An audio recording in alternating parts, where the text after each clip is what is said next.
Member of our team on the sideline, the All-American girl, Jenny Taft. Well, guys, the big news today for Ohio State receiver Garrett Wilson will not be available today. He did not make the trip, and Coach Day didn't share too many specifics with me about his status, but he did point out he hopes to have him back and available for their game next week against Purdue. Without Garrett Wilson, that means Marvin Harrison Jr. and Julian Fleming will be asked to step up. Something to keep in mind with Fleming, he had off-season shoulder surgery. He's been dealing with a nagging hamstring injury the last couple weeks. Today, really the first day he is fully available to step up. What does Coach Day want to see from his guys? Show me, are we mature enough to bring it every single game, no matter the opponent? Because this is November football, and everything, Gus, is at stake. All right, Jenny, thank you very much. The weather, it couldn't be better, folks. November in Lincoln, 53 degrees and sunny at kickoff time. Nebraska won the toss, deferred. Ohio State will receive in a series that dates back to 1955 when they met in Columbus, Ohio. Buckeyes lead it 8-1. They've won 6 straight by an average score of 53-18. Nebraska, Ohio State, Abuka back deep, and we're underway from Lincoln. This one sent out of the end zone for a touchback. And for Ohio State, that brings on C.J. Stroud, the redshirt freshman from California. Every game, it seems like he gets better, and he processes information even quicker from the pocket. Last week against Penn State, a touchdown, no interceptions, 305 yards passing, 22 of 34. One of the things he's going to have to deal with, as Jenny just said, is he won't have his leading receiver, Garrett Wilson. He still has Chris Olave, but we're going to see Julian Fleming as well as Marvin Harrison on the outside for the Buckeyes. We'll see how the young players play. First down and 10 of the 25-yard line. TreVeyon Henderson lines up in the backfield. Stroud to throw it on first down. Jaxon Smith-Njigba with the catch, turns it up and picks up a first down. Offensively, let's take a look at the Ohio State Buckeyes. This is a very good offensive line with 4 tackles up front. Thayer Munford can go out to tackle as well. He starts at left guard. On the outside, lots of talent. Chris Olave, he's probably the best. This guy is as smooth as silk sheets through the middle of the field. Ooh, first down and 10 at the 36. Here's Henderson running over the right side, and this kid, what a big game last week against Penn State. He'll pick up 6 here. Defensively first, we'll take a look at the Cornhuskers. Veteran defense led by Ben Stilley up front. He's a 6th-year player. Their linebackers are terrific, Henrich and Reimer. And then in the back end, they're without Deontay Williams. So Miles Farmer, he'll start as a backup at the safety position. Second down and 4 at the 42. Anderson remains in the backfield. 152 yards rushing last week in Columbus against Penn State. They'll drop it off to him in the flats, and he goes out of bounds quickly. Well defended. Reimer, who had 19 tackles against Purdue last week, knocks him out of play. These are those moments when you're playing Ohio State. When you get an opportunity to get them off the field, you've got to take advantage. Nebraska's got a chance now. No gain on the play. Third down and 4 at the 42.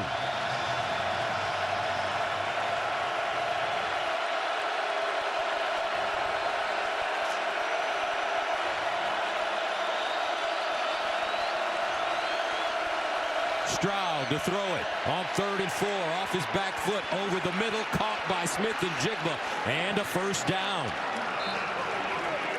Miles Farmer had a hand on him, but on 3rd and 4, the Buckeyes get 6 and move the chains. And Stroud had pressure right in his face from Stilley, but he was able to wait to allow the route to develop on that opposite side, and then Smith-Njigba is able to break the tackle of Miles Farmer and then get the first down. There was the pressure in the backfield. Smith-Njigba, the strength at the catch point, he's able to lean forward and move the chains. And with Garrett Wilson out, Smith-Njigba may be called on to do more.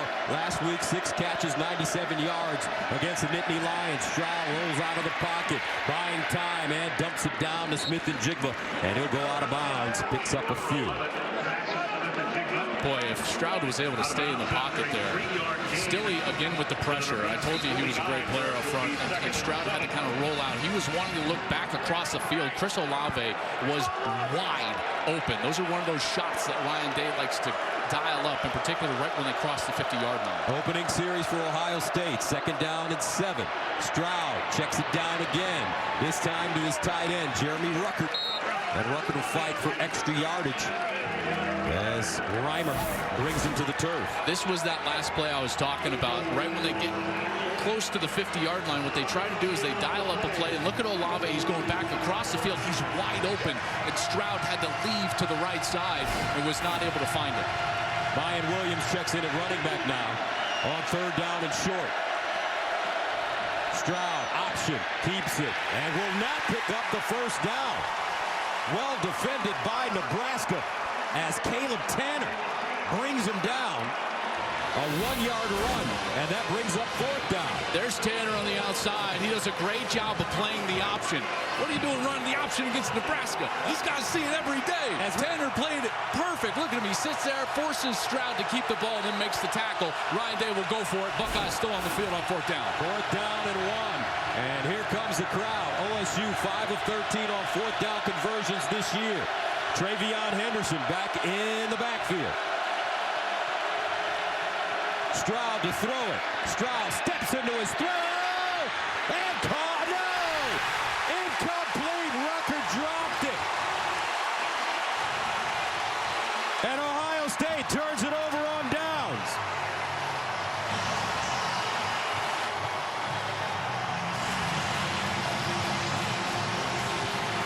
What a great play from Luke Reimer. Here's Reimer. He's the middle linebacker. He's going to be man-to-man on the tight end, Rucker. Rucker goes right up the field. Watch Reimer. He gets in his hip pocket. Looks like he's beat for a moment, but then right when the ball arrives, that right hand goes up right through the hands of Rucker and tips it away. Rucker tried to haul it in and was unable to bring it in as he goes to the ground. What a great play from Luke Reimer. And Ryan Day's gamble early is thwarted by the black shirts. You're going to love these linebackers at Nebraska. Reimer, Henrich, and Doman. Now Adrian Martinez, all day to throw. Over the middle. Oh, and caught. Samori Toure, the transfer, picks up 24 yards. Not only that, but I believe Denzel Burke, the corner who hit him, is down. And it looks like he's really favoring that right arm. Here's Martinez. Again, I told you earlier, he's got to avoid the mistake. 45 turnovers in his career. He's been much better this year. Last week, the 4 interceptions, that popped up. Certainly something he has to avoid today. And there's Burke on the sideline. Denzel Burke, true freshman, has started every game for Ohio State, and he's been absolutely sensational. He's the next great defensive back for the Buckeyes. And now it'll be Cam Brown and Sevyn Banks on the field. 1st down and 10 at the 33. Jeff Okudah, Denzel Ward, 2 of the great defensive backs recently at Ohio State. Here's Ramir Johnson running straight ahead. And when you look at Adrian Martinez, yes, he's made a lot of mistakes during his career in terms of ball security, but he has so much talent. Maybe the most gifted player at quarterback in all of the Big Ten. Well, I mean, his ability to run it and create explosive plays is uncanny, in particular when they get into obvious passing situations. 2nd down and 7 at the 30-yard line. And it's Johnson again. He'll plow forward, picking up positive yards. Ronnie Hickman with the tackle. I just need to correct something. It was not Burke that went out injured. That was actually Cameron Brown who left the game. And Denzel Burke still on the field on the far side. So now it's Burke and Cameron Brown, or excuse me, Sevyn Banks as corners for the Buckeyes. 3rd down and 2 at the 25-yard line. Denzel Burke wears number 29. Cam Brown wears number 26. On 3rd down, they run it, and they will not get it. Ramir Johnson met in the backfield. Teron Vincent, first man to him. That defensive front 4 is as good as any in the country. I'll be interested to see what Scott Frost does. He's going to send the kicking unit on the field. Scott Frost will take the points. It hasn't been guaranteed this year for the Cornhuskers, and their fans know that. Chase Contreras lines up in to attempt a 45-yarder.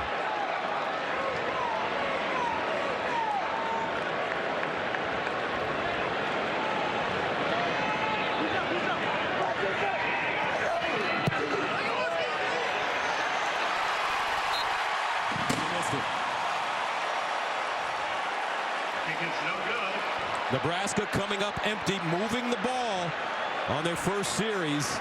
And no score from Lincoln.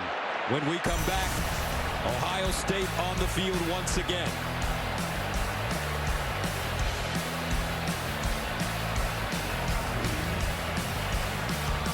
Wow. Dating back to 1962, an ongoing NCAA record at Tom Osborne Field at Memorial Stadium. One of the great scenes in all of college football. Henderson. TreVeyon Henderson, the five-star prospect freshman from Hopewell, Virginia. They are so high on him. They feel they got him another. Yeah, and a lot is going to be asked of this run game, and the offensive line is dealing with a little bit of a lineup change here late. Matt Jones is going to start at left guard, and that's because Thayer Mumford has to bump out to left tackle. The reason for that, DeJuan Jones, the normal left tackle, was not feeling well right before the game, so this is a last-minute change. Matt Jones in at left guard, and that's where Ben Stilley got some pressure on that first series. Second down and 6. Here's Stroud, and that one's knocked down and broken up. Well defended this time, JoJo Domann. Another one of those talented linebackers. I told you, Domann, Reimer, and Henrich, they can really play the game. And Stroud just stares him down. Domann plays this perfectly. Doesn't go too far out to the outside to cover Smith-Njigba. He's right there to break up the pass. Probably should have gotten an interception. And now Nebraska another shot to get off the field. Third down and 6 at the 31. Stroud with time over the middle and caught. Chris Olave, the All-American, with a 16-yard reception. Starts with the protection, but when you get protection, you're going to get Chris Olave with the ability to get in those spaces in the zone coverage. He does a great job of settling in, understanding what he needs from a quarterback perspective, and creating a completion. Olave, 3 catches, 44 yards, and a touchdown last week against Penn State. That's his 36th catch of the season. First down, Stroud over the middle again, and broken up. Cam Taylor-Britt. He wants to guard the best receiver on the other side. This guy's a terrific player. And he was actually defending the outside player and then raced back because Olave started in the slot. And the corner, Cam Taylor-Britt, raced back and made a terrific play on that ball. Second down and 10 at the 47. TreVeyon Henderson, the pistol back.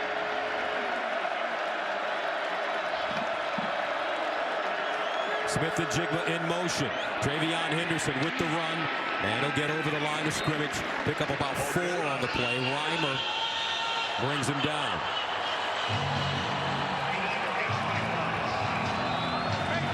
Brings up third down and 7. Nebraska with another opportunity to get off the field.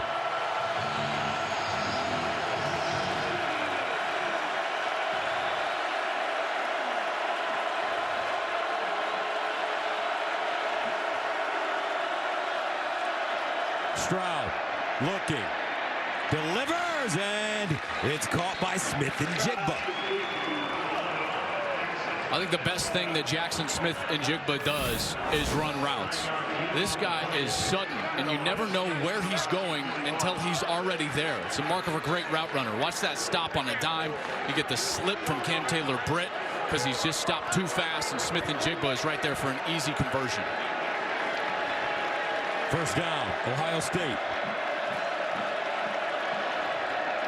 Play fake. Stroud steps up in the pocket, throws, and caught by Smith-Njigba once again. This kid is really starting to find his rhythm.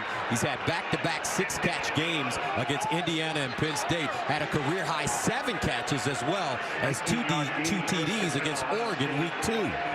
The depth and quality of this wide receiver core is unmatched across college football. Now, clearly, C.J. Stroud is a terrific player. They've got great protection. Henderson's terrific. But, boy, these wide receivers are something else. Master Teague, who's missed a couple of games in the game at running back. Stroud on the roll. Sideline. Intercepted. JoJo Domann. And Nebraska forces the first turnover of the game.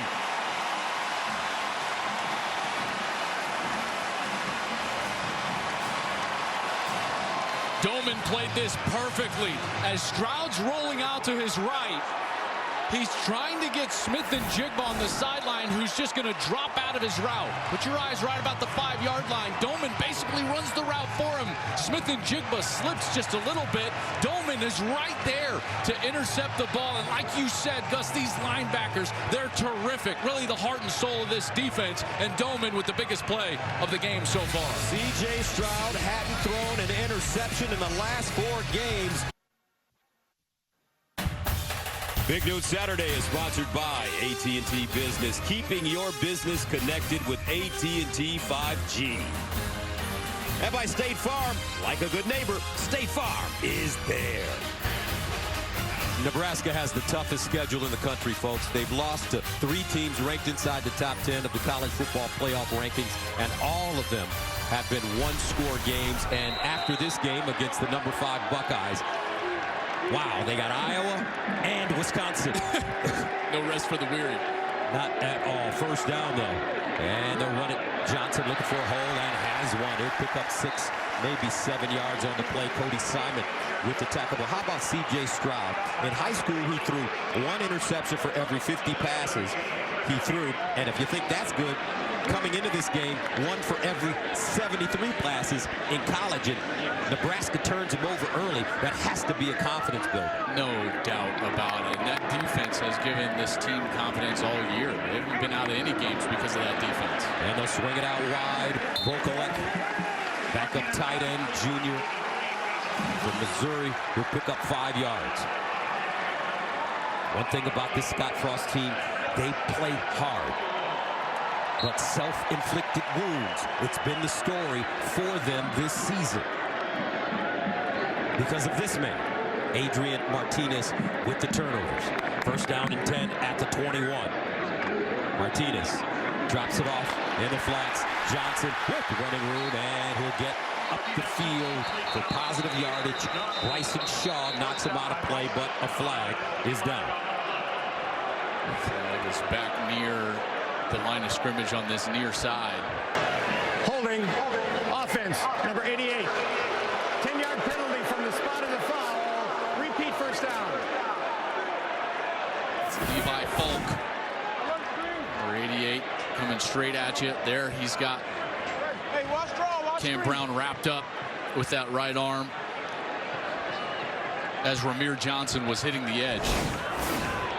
You know, this offense, listen, you watch this team on tape. You watch Scott Frost's bunch, defensively, offensively. You look at the stat sheet, and then you look at your record, and you're like, hold on, this doesn't compute. Gus, they are much better than their 3-6 record. Ohio State knew that. This is the 2nd best offense in the Big Ten Conference. And they'll run it over the right side. It's Betts. Xavier Betts looking for a crease. Shaw there defensively for the Buckeyes. And Ohio State knew that they had a huge challenge on their hands today facing this offense. And this offense has relied on explosives. Their quarterback can run. They get the ball down the field. Their offensive line has been good at times, and then too many penalties in other areas. But this Ohio State team, who had their own defensive struggles early in the season, they knew that they were going to have to play much better today and closer to their best if they were going to have a chance to stop this Nebraska offense. 2nd down and 11 at the 20.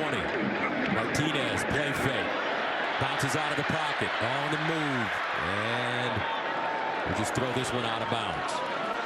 And you had a great analogy yesterday in our meeting. You said for Nebraska, it's like fighting Mike Tyson about midway through his career. If you can get past the 4th round, you may have a chance. Well, that's what Penn State did last week to Ohio State. You know, Ohio State, they're so explosive on offense, and they can produce these little runs. And so many times, ever since that Oregon game, they would just get up early on teams. And at that point, it's so difficult to come back. 3rd down and 11. Martinez reverses. Martinez looking, and he'll just step out of bounds, incomplete, and live to play another day. Bryson Shaw ushers him out of bounds, so The Cornhuskers will have to punt it. So many times you see Martinez get away from obvious pressure. This is a terrific move. This athleticism right here, boom, just spins out of it. And normally you see him then take off and create an explosive play, but all the eyes are in the backfield because Ohio State has stopped running man coverage exclusively like they did early in the year, and they're playing more zones, so more eyes in the backfield, and they were able to corral Adrian Martinez. Will Bristow will punt it away. Almost had that one blocked. Smith-Njigba is the deep man. He'll pick it up, trying to get outside, and is tackled quickly. Great special teams coverage. A 40-yard punt and a loss of 5 on the return. So coming up, C.J. Stroud will get another crack at it, and the Ohio State Buckeyes on offense. You still have a free chance to win $10,000 from Fox Bet Super 6. Just scan the QR code now and enter the big noon contest on the app. It's free to play. Enter now for your shot at $10,000. First down and 10 for Ohio State. At the 35-yard line, Stroud started 5 for 5, 3 for 7 since. TreVeyon Henderson is your running back.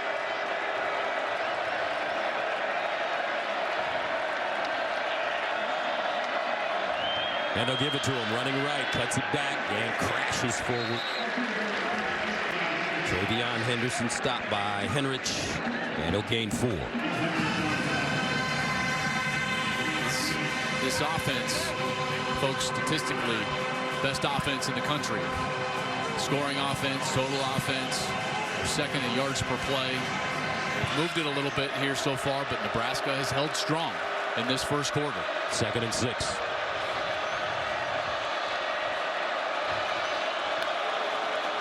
Stroud, quick throw. Smith-Njigba, that one thrown at his feet, incomplete. And so far, Smith-Njigba has been the go-to man for Ryan Day and C.J. Stroud. Remember, Garrett Wilson did not make the trip from Columbus to Lincoln. Undisclosed reasons.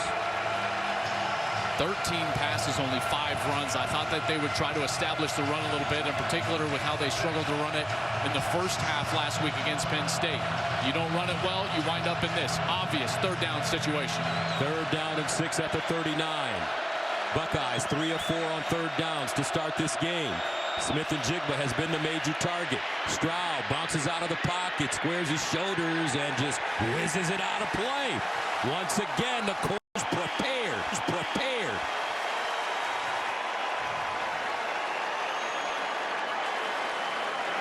They sat back in a soft zone. Look at all the eyes for the defenders as Stroud sets up back in the pocket.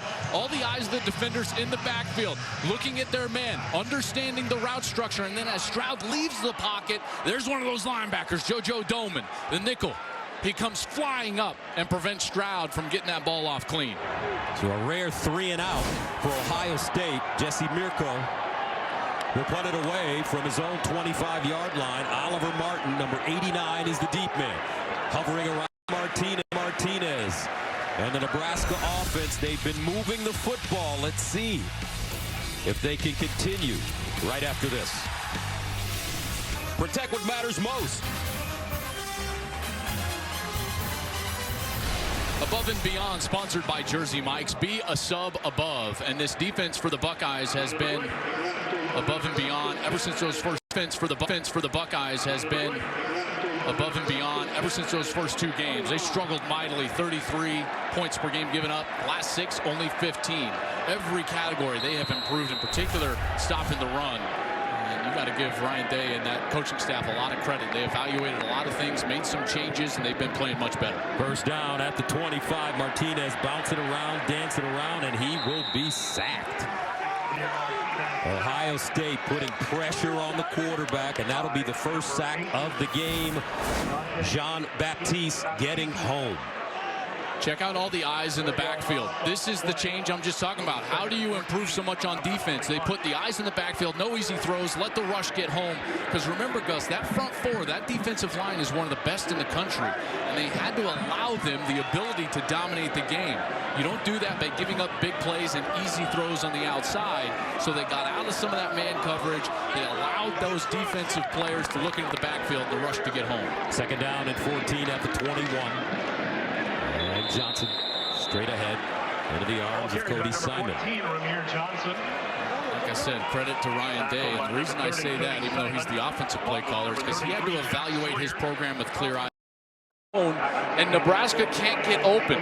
As these guys are looking into the backfield, their eyes are all over the quarterback. He's got nowhere to throw it. Smith-Njigba, the deep man.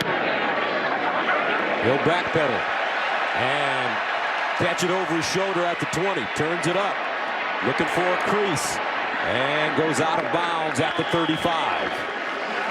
62-yard punt and a 14-yard return.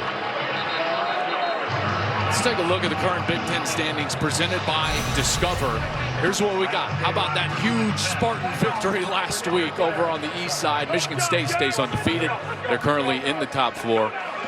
And I tell you what, Kenneth Walker might be in the lead for the Heisman Trophy. On the other side, the West, Wisconsin, Minnesota, Purdue, everybody's in there. And don't forget, folks, to tune in to the Big Ten Championship game presented by Discover, December 4th on Fox. Interested in seeing what Michigan State does. They have to go to West Lafayette to take on Purdue, and Purdue, they've knocked down some giants. Remember the big win at Iowa this season. And not only that, you remember a couple of years ago, Ohio State went into West Lafayette. There's the commissioner of the Big Ten, Kevin Warren. So much on his plate. Obviously, there was a meeting with the College Football Playoff Board of Managers, not just the rankings committee, the Board of Managers, to talk about an expansion this week. It's been tabled till early December. I think that they need to move expeditiously on that. We need expansion in college football, and the powers that be, if you're listening and watching right now, do the right thing, expand the playoff. All of us need it and want it. All right, 1st and 10 at the 34. Do the right thing. Joel Platt with this best Spike Lee impersonation. Henderson running the ball. Daniels making the tackle in the middle. Part of the problem with just a 14 playoff is we've shoved all the meaning and the definition of success in our sport into just those 4 spots. And so there's no ability to be upwardly mobile as a program. And we need to expand it, offer more teams, more fan bases the opportunity to be engaged late into the season. 2nd and 7 at the 37. Quick strike on the hitch to the sideline. Nebraska, well played. Dismuke comes up and makes the open field tackle on Mitch Rossi. No gain. We should not be surprised, folks, if you're just tuning in into the first quarter, 0-0. Nebraska has been doing this all year. It doesn't matter if they're playing Oklahoma, Michigan State. This defense has kept their team in ball games all year long. 3rd down and 7 at the 37.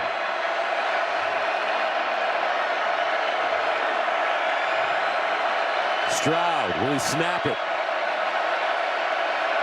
And he will not.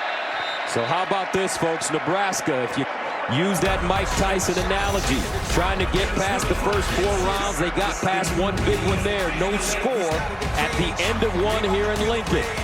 Cause we on the rampage. We put in the work every day. Sponsored by AT&T Business. Welcome back to Lincoln. Ohio State faced with a 3rd down and 7 at the 37. As we start the 2nd quarter, Ohio State has not had back-to-back 3-and-outs this season. Stroud looking, Stroud over the middle, and it's caught for a 1st down. Well done, TreVeyon Henderson. So versatile. He can catch it out of the backfield. 11-yard gain. Watches the linebackers take off and split. And then they're just going to sink the running back Henderson right into the middle of the field. They were trying to drop a defensive end out, but Henderson's right there for the conversion. The only other scoreless 1st quarter this year for Ohio State was against Oregon. And you know what happened in that game? Stroud. And he delivers again. Right now, he's picking this team apart. Marvin Harrison Jr. If that name sounds familiar, his father was one of the greatest receivers to ever play this game.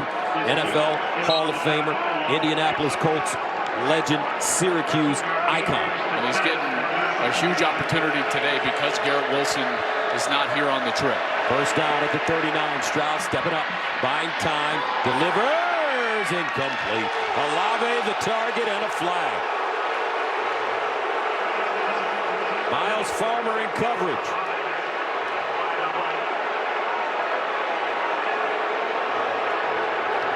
interference. Defense number 4. 15-yard penalty from the previous spot. Automatic first down. Let's take a look at the back end of the route. There's Farmer, and he gets a hold of that jersey. Boy, that is pretty ticky-tack. But if you grab and that jersey stretches, you're inviting that flag from the official. I don't think it held him up to the point that he couldn't have got there, disrupted the route, probably should have stayed in the pocket. But when you pull the jersey, that flag is usually going to come out. So they'll move the ball to the 24-yard line. First down. Stroud over the middle again. Incomplete. Chris Olave, the intended receiver. And what you see with Ohio State, and correct me if I'm wrong, JK, it doesn't seem like they really want to commit to running the football. Yeah, they have not so far today. Only 8 rushes, but part of that, or excuse me, 7 rushes for only 8 yards. And part of that is obviously sacks. But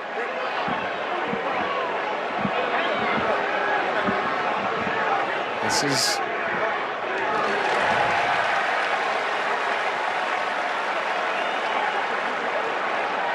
penalty here on Ohio State. This is kind of what happened against Oregon, you know, and Ryan Day is one of the best play callers and offensive minds in college football, but there are times when you need to settle everyone down, maybe even your quarterback, your offensive line, and let them just roll off the ball. And when you do that, you become... Eligible receiver downfield. Offense number 79. That penalty's declined. Second down. When you do that, you're forcing the defense to commit more resources to stopping the run. This is a great offensive line, folks. They got a great running back. And if they were to commit to the run a little bit more early in games, I think those big plays and those shots would open up even more so in the second and third quarter.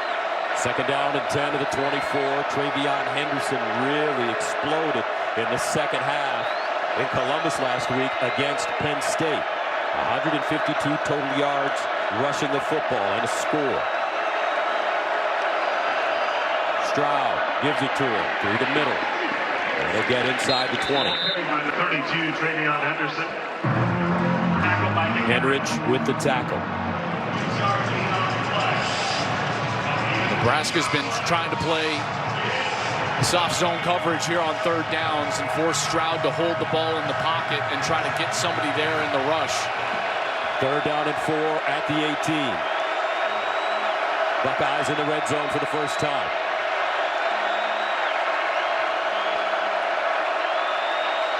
$85,000 in attendance.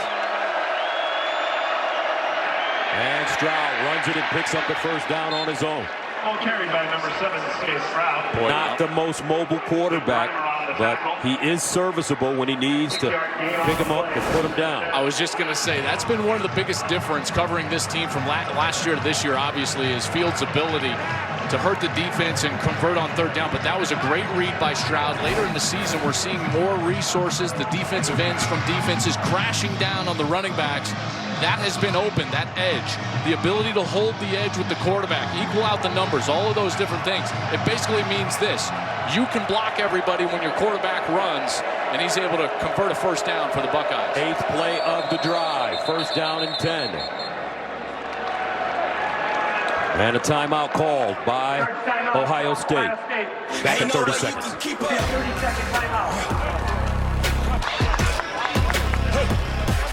Big news for heartburn sufferers. Introducing Zantac 360 Degrees with a new formula that has the #1 doctor-recommended medicine approved to both prevent and relieve heartburn. It works in as little as 15 minutes and lasts. New Zantac 360. I'm 53, but in my mind, I'm still 35. That's why I take OsteoBiflex, to keep me moving the way I was made to. It nourishes and strengthens my joints for the long term. OsteoBiflex, plus vitamin D for immune support. Welcome back. So far, Nebraska has kept Ohio State in front of them. Stroud 11 completions, but for just 93 yards. First down and 10 at the 12.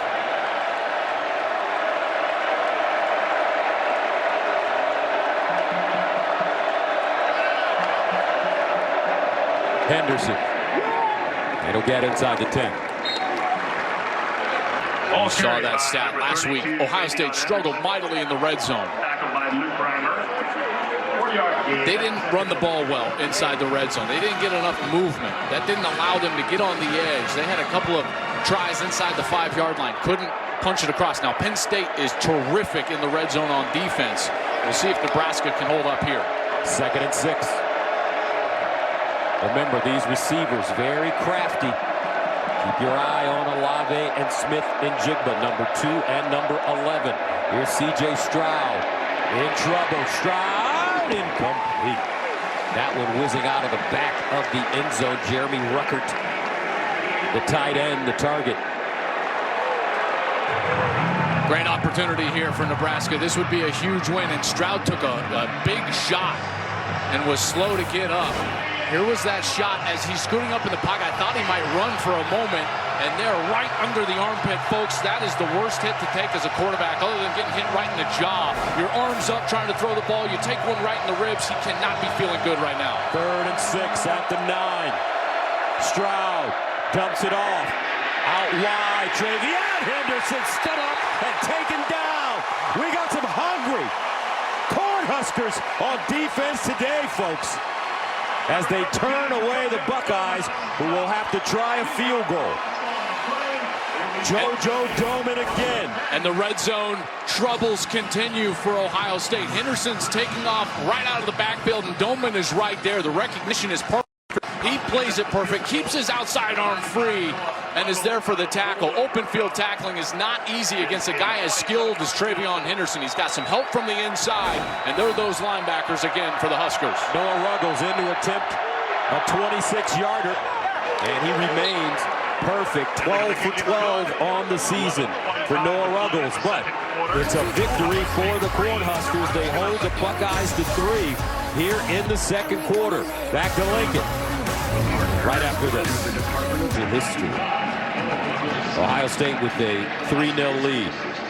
They went on an 11-play, 57-yard drive, eating up 4 minutes and 52 seconds, settling for the 26-yard Noah Ruggles field goal. Alante Brown, the deep man for Big Red. Ruggles sends it away, and it's into the end zone for a touchback. Let's take a look at our Pac Life game summary. Sponsored by Pacific Life, more than 150 years strong. Here is Ohio State with 129 total yards, but only the 3 points. Credit Nebraska's defense for holding up strong. A couple of times in the scoring area. Won a pick there, forced them to kick a field goal. The rush yards, though, that's the one that you want to look at. Nebraska unable to run the ball so far, but Ohio State, a lack of commitment to the run. Only 9 rushes so far to 20 passing attempts. First down at the 25. Martinez runs the option and has a lane. That's old school Tommy Frazier option. They don't run it like that very often anymore, do they? No, you don't see it, but I love it. It brings it.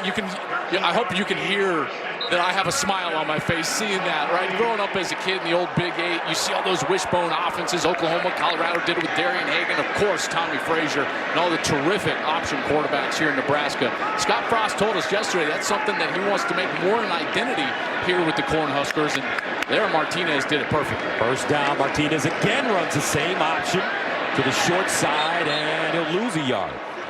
I don't understand, partner, the philosophy of that play.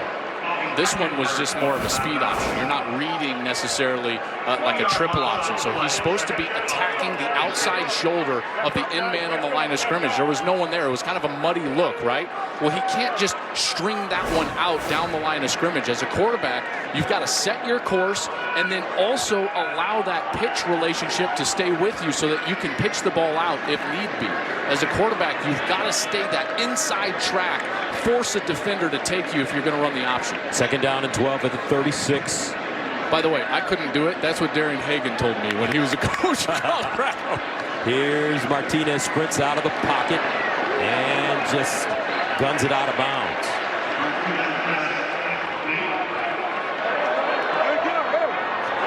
Trying to get an easy completion on the outside, and it just was not there. This defense playing very well so far. And remember, one of their main contributors at linebacker, Steele Chambers, number 22, not available in this first half. He was called for targeting very early, about the first series of that second half against Penn State. So he will not be playing here in this first half. but rest assured he'll be out here in the second. He's been terrific for them at the linebacker position. 3rd down and 12. Ball at the 36. Martinez fires down the field. And incomplete. Intended for Omar Manning. Well defended by that Ohio State secondary. Denzel Burke, the talented freshman, in on the play. Burke is terrific in coverage. Just terrific hand fighting, but then he goes and then attacks the ball. Locate the football. See, as he turns around, but maintains some contact with the wide receiver, and then he's able to go up and disrupt the catch. Christop sends it away. Left-footed punter Smith-Njigba clears. I tell you, the special teams have just killed Nebraska all year. They've already missed a field goal there. Christop kicks it about 8 yards, and it goes out of bounds. Unbelievable. Camouflage and posting with hashtag Honor US Vets and visit usvets.org. A 13-yard punt for Nebraska. Now Ryan Day gets a chance to experiment. Well, and Nebraska's on the ropes. He's going to take a shot in the next couple of plays. 1st down at the 49. Near side. Caught. Olave. And he'll skip out of bounds after picking up the 1st down. It's part of the problem. Nebraska had that quality first down option run. They have 2nd and short, and then just don't execute. Martinez needs to keep the ball. He doesn't. Get strung out. Then all of a sudden they get an incompletion, a low percentage fade route. Punt goes 8 yards. And you watch right here. Ohio State will use some tempo. They're gonna take a shot down the field. Nebraska better be ready for it. 1st down at the 37. TreVeyon Henderson running, turns a corner, and he'll get inside the Nebraska 30. Quentin Newsom defensively for the Cornhuskers. This is such an important sequence. They could have been on the field and sustained a drive offensively, and then not executing in the special teams game gives the best offense in the country a short field, and the Buckeyes need to take advantage. This defense has been put in a predicament by their special teams all year long. 2nd down and 4 at the 31.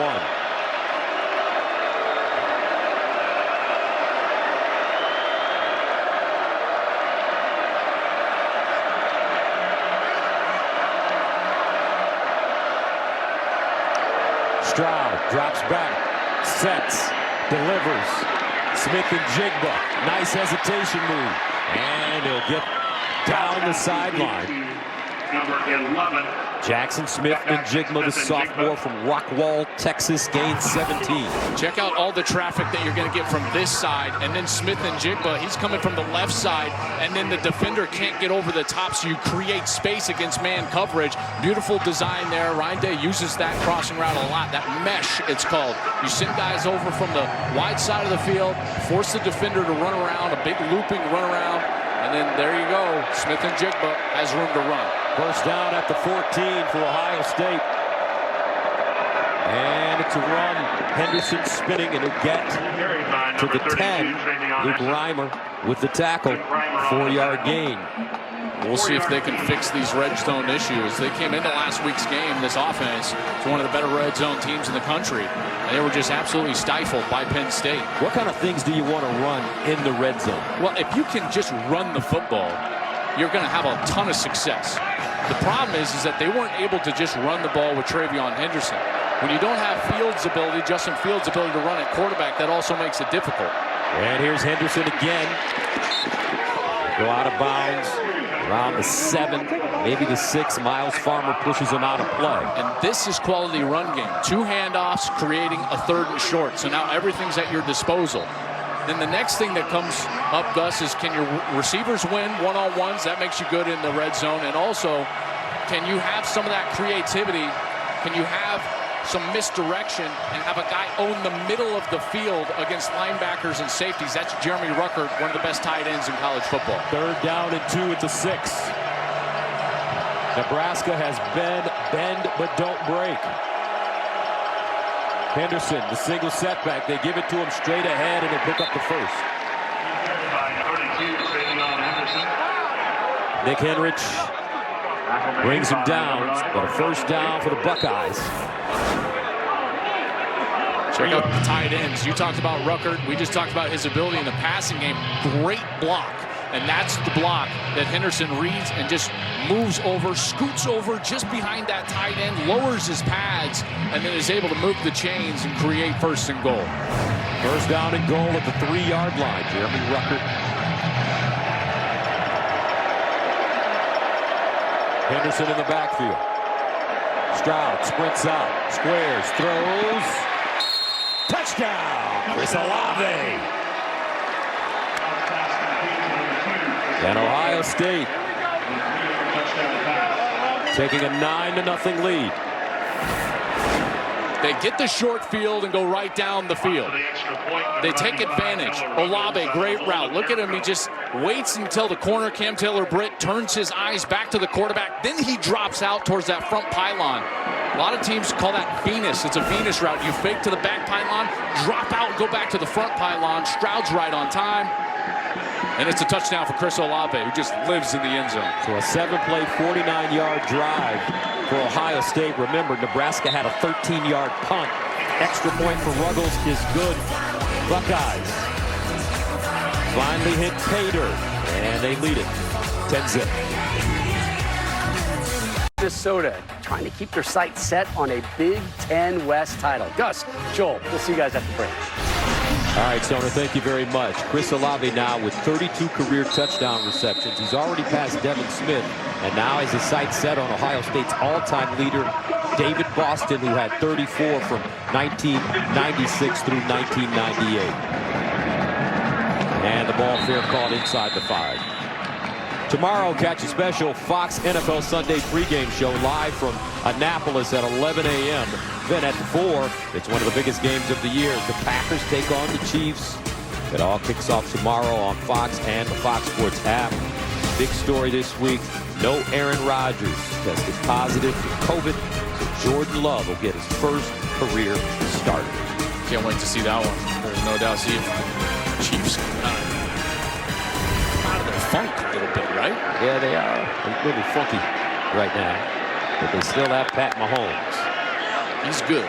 He's not bad. Here's a quarterback run with Adrian Martinez, and Martinez looks like he's tweaked his ankle. Folks, this kid's been through everything this season. He's played with a broken jaw. He's played with a high ankle sprain.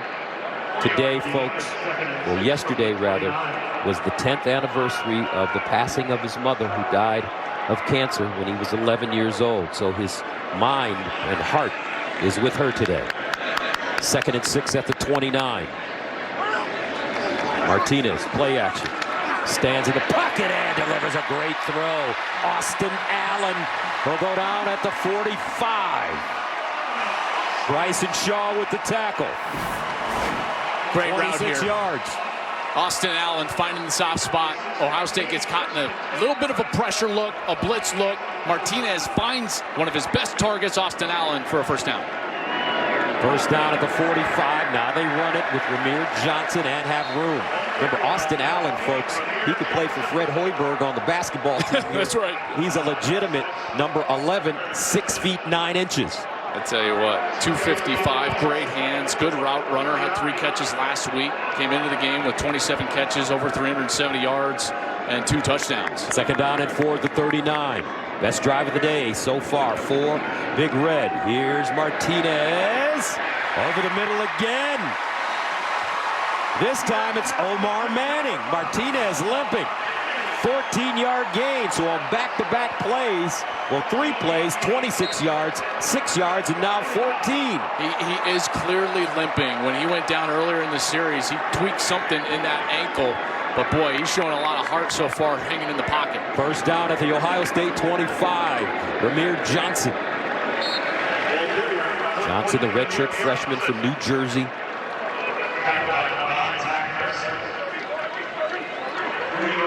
He had a career-high 83 rush yards, couple of touchdowns in their loss to Minnesota. But this drive has been about Martinez settling in, finding some of those targets over the middle of the field, finding Austin Allen, Adrian Martinez.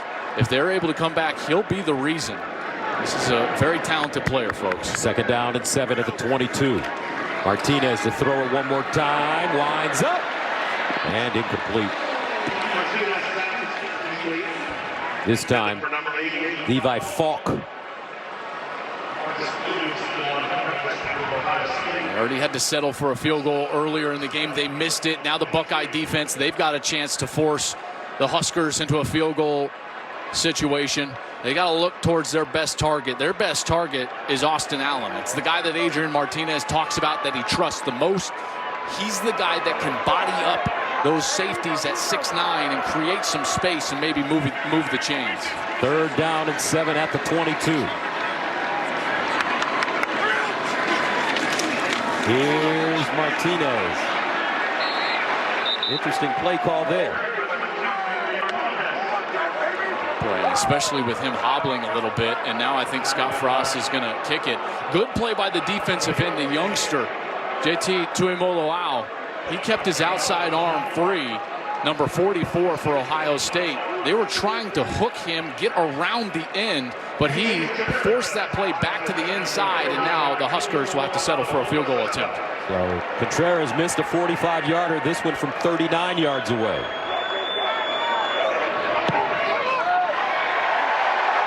And it's good. Well done by Chase Contreras. Nebraska on the board. 10-3. Deep in the second.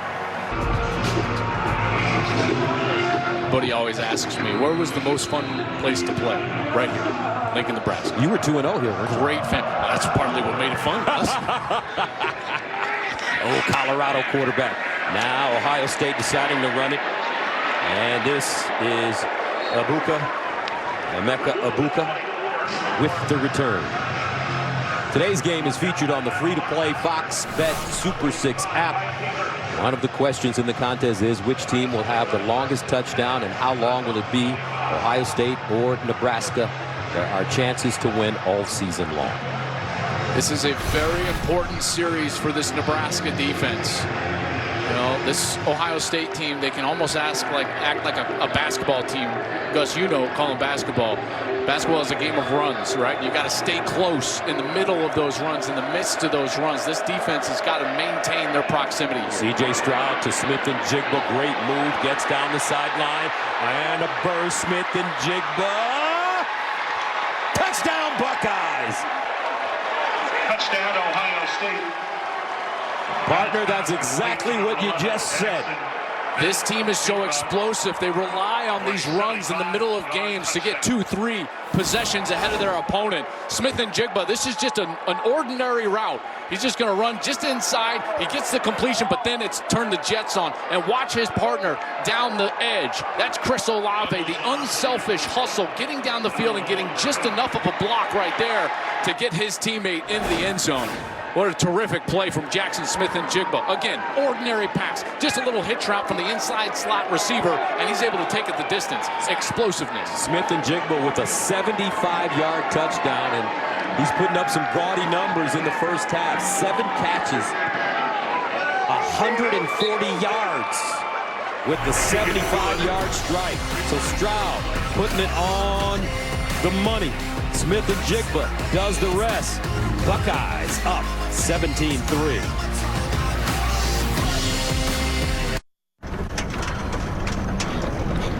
Dad, we got this. We got this. I'm gonna check out the town, okay? We got this. We got this. We got this. We got this. We got this. Life is for living. We got this. Let's partner for all of it. Edward Jones. Coming up next on Fox, 12th ranked Baylor kicks off against TCU. Then at 7:30 Eastern, Indiana takes on 7th ranked Michigan.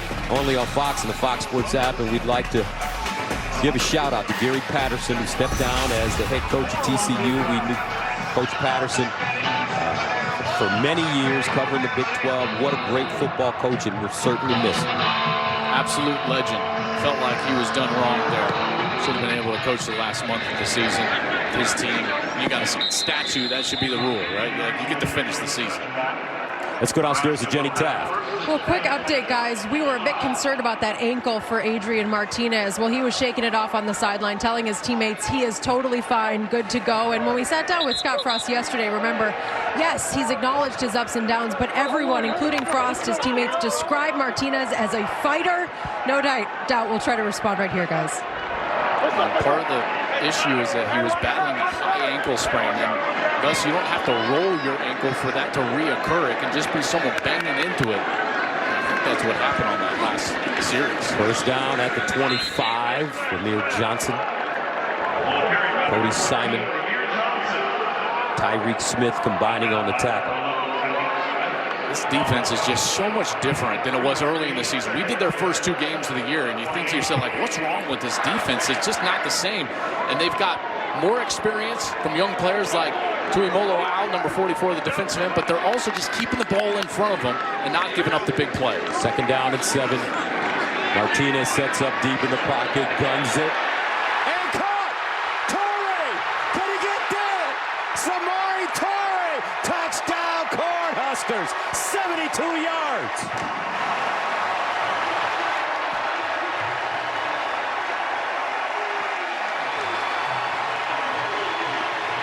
Well, right when I say the Buckeyes aren't giving up big plays, boom.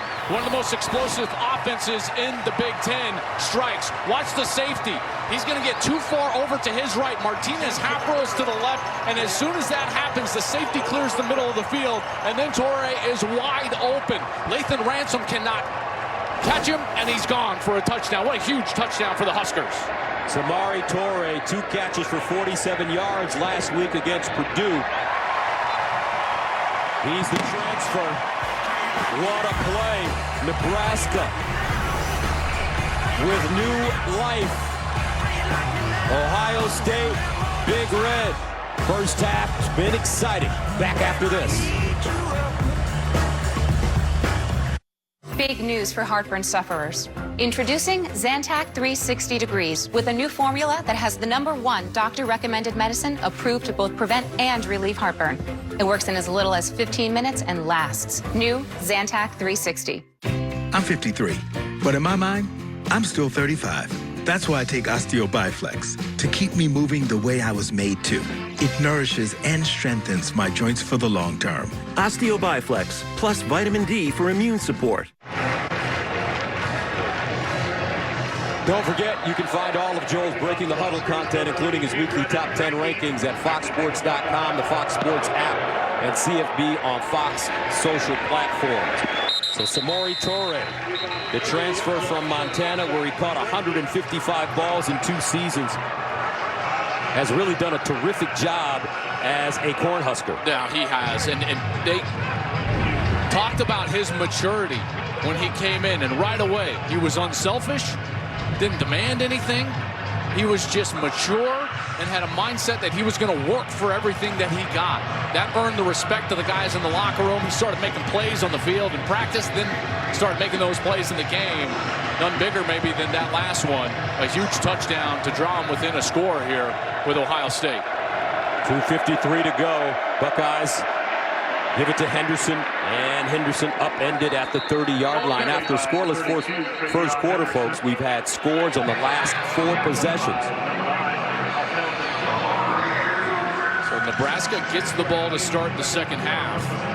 So Ohio State trying to maintain some of this momentum and get a score leading into that halftime here with 2:27 and counting. 2nd and 4.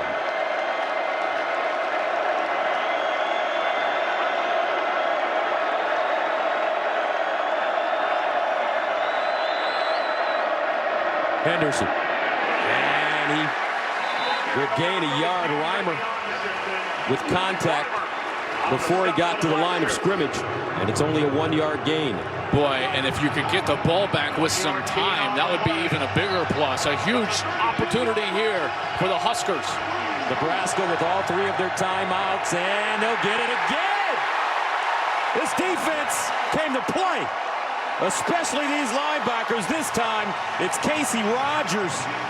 The defensive tackle, Caleb Tanner, in on the play as well. Watch Rogers, and you've also got Stille that is able to get in here from the defensive tackle position.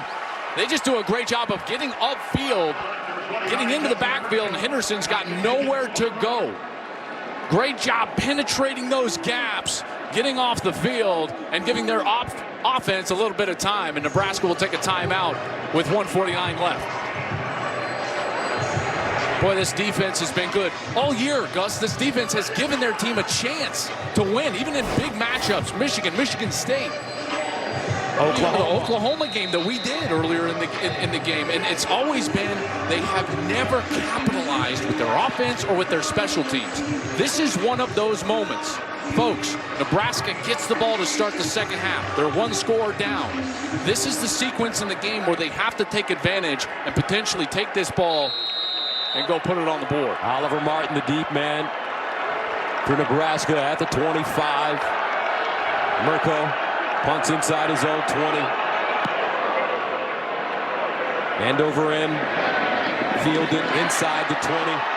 Martin looking for daylight, and it'll go down to the 21. 51-yard punt and a 2-yard return. Rob Stone, Brady Quinn, Reggie Bush, Matty Fresh, and Bob Stoops are standing by with the State Farm halftime show.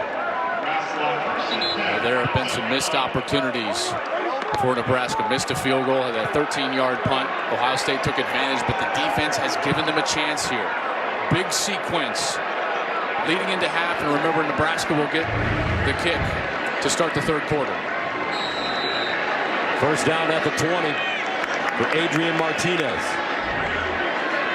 Martinez out of the shotgun. Martinez in trouble and sacked inside his own 10. Tyreek Smith, the senior from Cleveland. Well, you can see he just does not have the legs on that ankle to get away from the rush. This rush is very good. These ends are very good. Tyreek Smith is able to get to the quarterback, and Martinez goes down. Ohio State calls timeout. Back in a moment.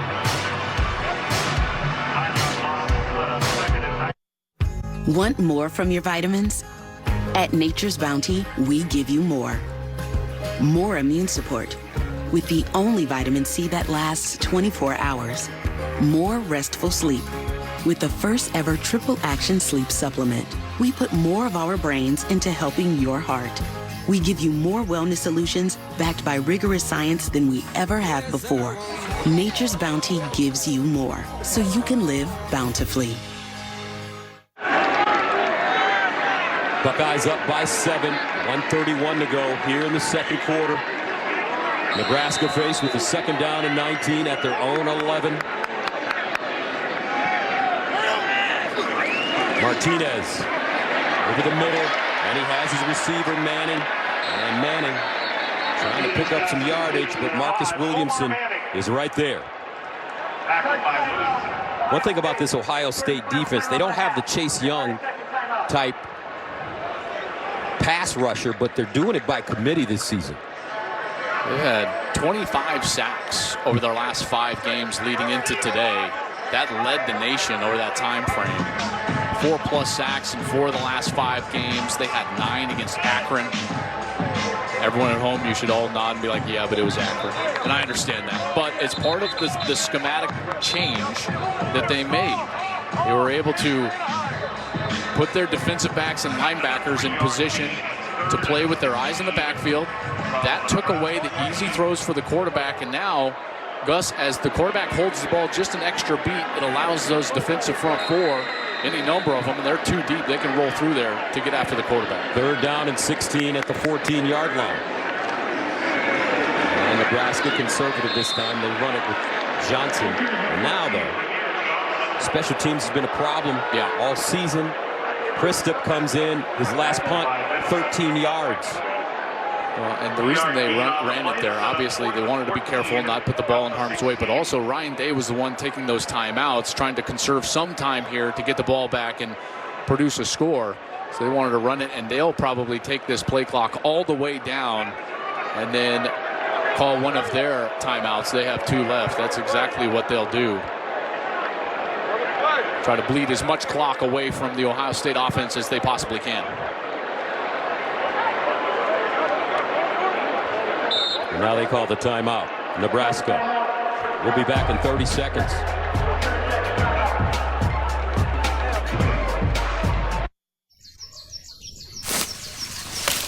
so embarrassed we overpaid for this used car. We don't even want to show our faces around here. Yep. Went to the wrong used car site. Remember, if you don't see me, you're not seeing the most accurate price. Shop at Carfax. You won't have to overpay on a used car again. All right, kids. Coast is clear. Wait for me. Come on, come on. Shop millions of great deals, all with a free Carfax report. Only at the all-new Carfax.com. To take it for Ohio State, number 11. William Christop will punt it away at his own 1-yard line. Let's see if Ohio State brings some pressure. They don't. This one out of bounds at the Buckeye 40 with 32 seconds to go in the half. Ohio State out of timeout, a 43-yard punt. If you're thinking about Noah Ruggles, their kicker, the Buckeyes, he's been perfect this year, 11 for 11 on field goals coming into today, 47 for 47 on extra points. He's made his last 20 field goals that have been under 50 yards, dating back to his time at North Carolina. Remember, he's a transfer. He has never made a 50-plus yard field goal in his career. He's 0 for 3. So if you need to get him inside of that 50 mark, you need to get the ball probably to that 31, 32-yard line. First down at the 41. C.J. Stroud over the middle and incomplete. I tell you what, JoJo Doman laying out. He's had an excellent first half. I mean, he's been all over. He's been the MVP for Nebraska so far. Laying out there, right hand stretching out, not allowing Ruckert to get any separation as Ruckert kind of stumbled out of his break. 2nd and 10 at the 41, 28 seconds to go. Stroud off his back foot. Sideline caught. Smith-Njigba out of bounds, short of the first down marker, but the clock stops at 25 seconds. A really good throw from Stroud. He was almost kind of fading away from that one, but he was able to get enough arm strength on it to get it outside to Smith-Njigba and stop the clock. Makes it 3rd down and 2. No timeouts for the Buckeyes. Stroud, quick strike again, and a first down. Julian Fleming, sophomore from Pennsylvania. I'm sure they'll try a field goal, even if it's going to be over 50 yards. We just haven't seen it from Ruggles and make one of those in his college career. So to try it, they need about 6 more yards, but to really be in range, you need to get all the way to about the 32-yard line. First down at the 46. C.J. Stroud steps into his throw. Incomplete. Olave got a hand on it. So it's 16 seconds remaining. Quentin Newsom just got lost at the end, but Olave could not haul it in. Well, he's so good on those deep routes, but just overthrown from C.J. Stroud. Ryan Day loving Stroud's aggressiveness, taking a shot when it was there. 2nd down and 10 at the 46. Let's see if he takes another one. Smith-Njigba has been brilliant in the first half. Here's Stroud. Sideline and incomplete. That time it was Marvin Harrison Jr., the intended receiver. I think a miscommunication between he and Julian Fleming, who basically ran the same route in the same spot. Look at them, they're basically right next to each other. And there, Harrison thinking about his feet too much. That ball gets too close to his face mask, and it's incomplete. 3rd down and 10 at the 46.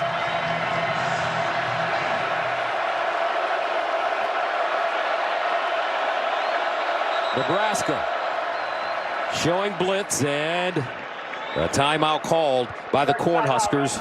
Their final timeout of the first half.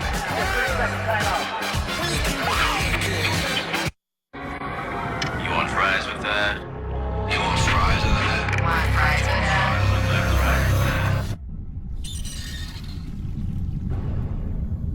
Welcome to Wendy's. What would you like with your hot and crispy fries? Introducing Wendy's new fries. Guaranteed hot and crispy, or we'll replace them. They're even preferred almost 2-to-1 over McDonald's. Get to Wendy's and try our new hot and crispy fries for yourself. And then you got to, if it's change it, kill it, or run the field. 17-10. Ohio State faced with a 3rd down and 10 at the 46.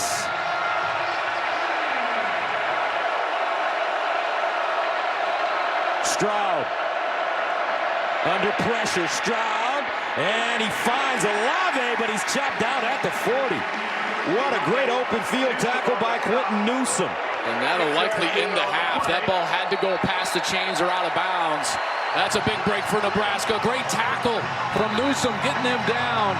And Stroud and the Buckeyes unable to get points on the board. So how about this? Nebraska goes into the locker room down by only 7. 17-10, the score. Time now for Rob Stone and the boys with the State Farm halftime show. Hey Gus, they may be back to Lincoln, Nebraska. Our score, Ohio State on top of the Cornhuskers, 17-10 as we start the second half.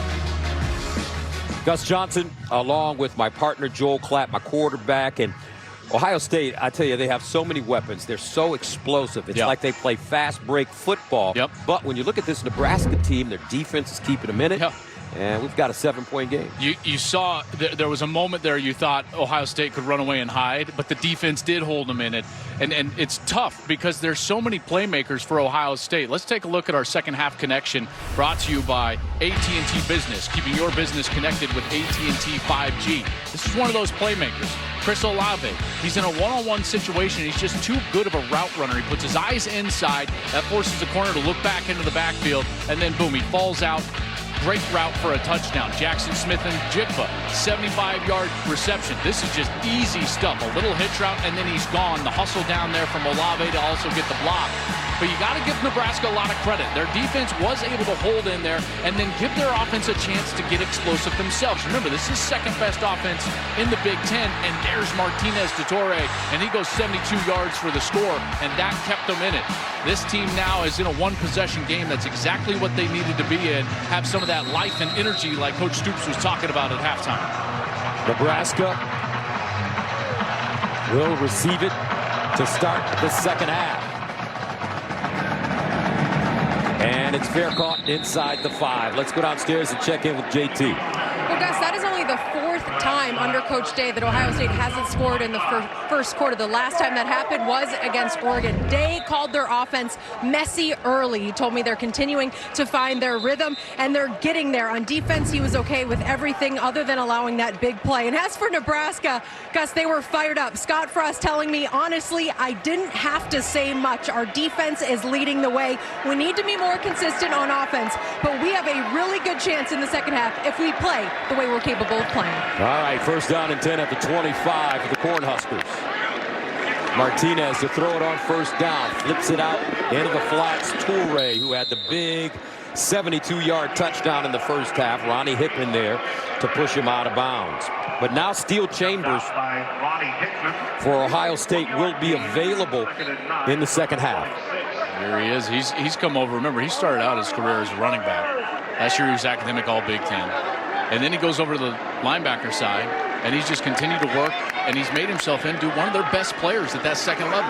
On 2nd down, over the middle, and the ball caught. Nice run, Betts, and he'll pick up a 1st. Xavier Betts, the freshman from Bellevue, Nebraska, with a 10-yard gain. Those easy, short completions is what Nebraska needs. In particular on 1st down. Coach Stoops mentioned it during the halftime.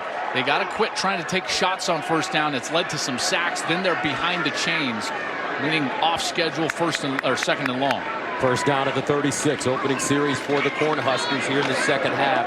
They get it to the tight end. Vokalek, he's another big fella. He's 6'6". So he's got Austin Allen, the tight end. He's 6'9".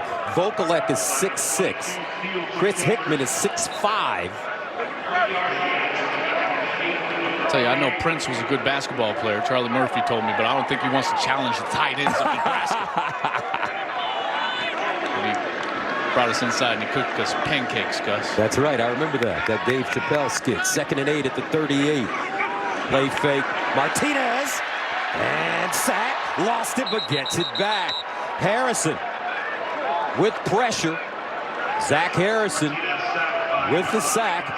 Almost a turnover. Well, here's that pass rush from Ohio State. Martinez just holds on to the ball a little bit too long. Xavier Betts was on the left side. He won and was wide open if Martinez would have had his eyes on that side of the field. And there's the strip from Harrison. Remember, Harrison, in the first game of the year against Minnesota, he had the strip sack that wind up in Haskell Garrett's arms, and he rumbled for a touchdown. So there's that pass rush again with the Buckeyes getting home.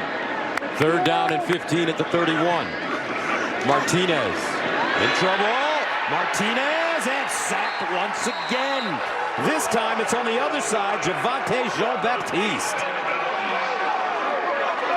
These tackles for Nebraska have struggled all year long. Martinez here doesn't have much of a chance. Left tackle just gets beat. That's Turner Corcoran. Martinez goes down. The speed from Jean-Baptiste is evident. And Martinez, who was shaken up a little bit in the first half with a bit of an ankle limping around, just didn't have the explosiveness to get away from the defensive end. Christop punting from inside his own 10. Smith-Njigba, the deep man for the Buckeyes. Good punt. Smith-Njigba to the sideline. And a solid return as he goes out of bounds, crossing the 45. A 49-yard punt and a 20-yard return. Field position has just been very much in the favor of Ohio State. Jaxon Smith-Njigba, what a first half he had. 8 catches, 148 yards, already a career high, and that touchdown. Tremendous run after catch on that touchdown. This offensive line, they got back to their starting unit. DeJuan Jones played a little bit there, and they got the run game going, but they'll go back with Matthew Jones, number 55, at left guard. This is how they started the game. 5 sacks today for the Buckeyes. 1st down and 10 of the 48. Henderson. No, over the middle they find Smith-Njigba. And Smith-Njigba continues to add to his numbers. Dismuke with the tackle. And you see what that successful run game in those few series in the second quarter did. Now the linebackers had to totally clear out of the zone, Gus, and that's why Smith-Njigba was wide open off of the play-action pass. 9 catches for Smith-Njigba, 166 yards and a touchdown. 1st down, Henderson, and this time he'll be chopped down in the backfield. Joe Doman. What a football player. Doman just read this beautifully. Right away, you're going to see him as the run play tries to go away from him. He just screams down from that edge. That's part of the problem with Stroud's inability to hold the edge. They're not reading that. That's just a straight run. There's no boot action off of it, and the edge player can just scream down and make the tackle. That was a second Nebraska tackle for a loss today. 2nd and 12. At the 36. Stroud, delayed handoff, and nothing again for Henderson. This time it's Ben Stille.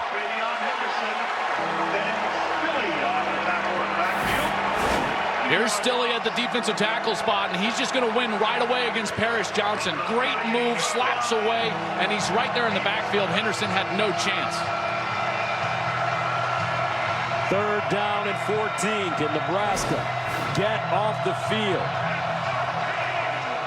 From the 38. And offside coming up.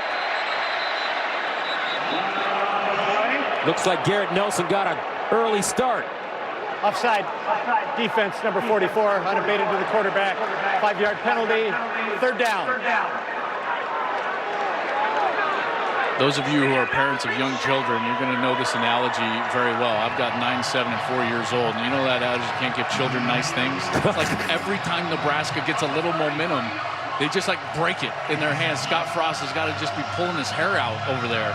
Every time they gain an advantage, do anything, punt it for 13 yards, get an offside. This has just been kind of the microcosm of the season for them. So instead of 3rd and 14, it's 3rd down and 9 for C.J. Stroud.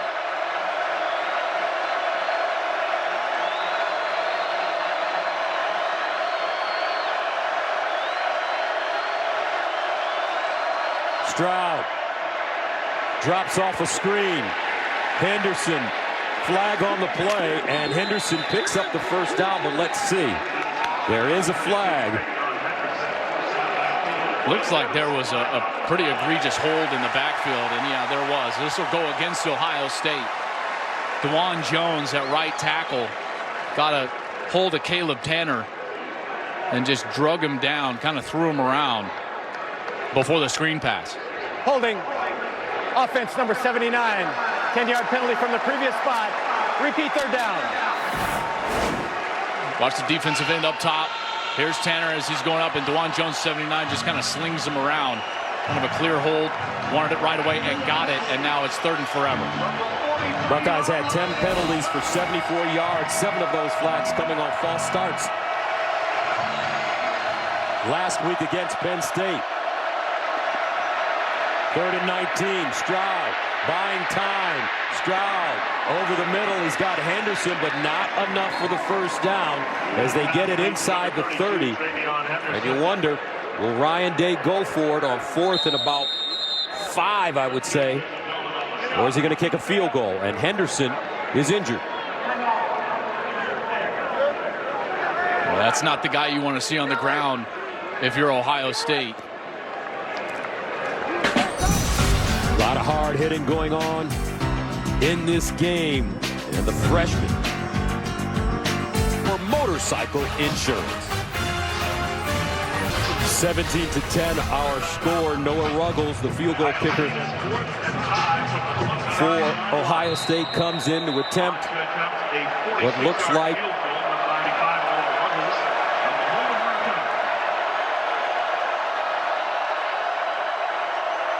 a 46-yarder.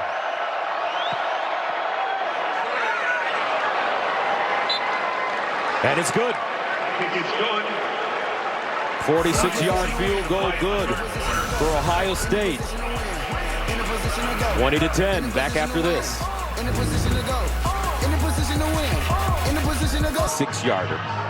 So Nebraska prepares to receive it. Our score 20-10. And this is a touchback. Last week, the nation tripled Fox Super 6's Stack the Cash jackpot, and 5 lucky winners split over $300,000. Scan the QR code now and play the NFL Sunday Challenge for your chance to win and make the jackpot even bigger this week.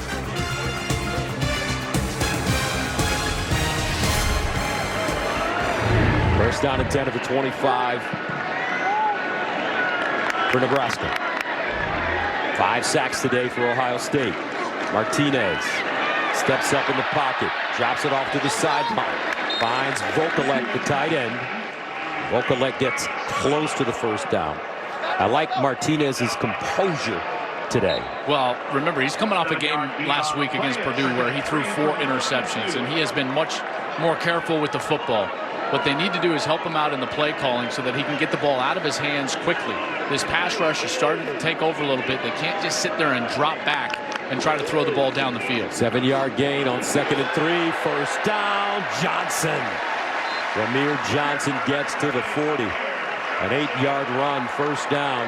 Nebraska last week losing to Purdue 28-23 here in Lincoln. 9-yard run, first down at the 41.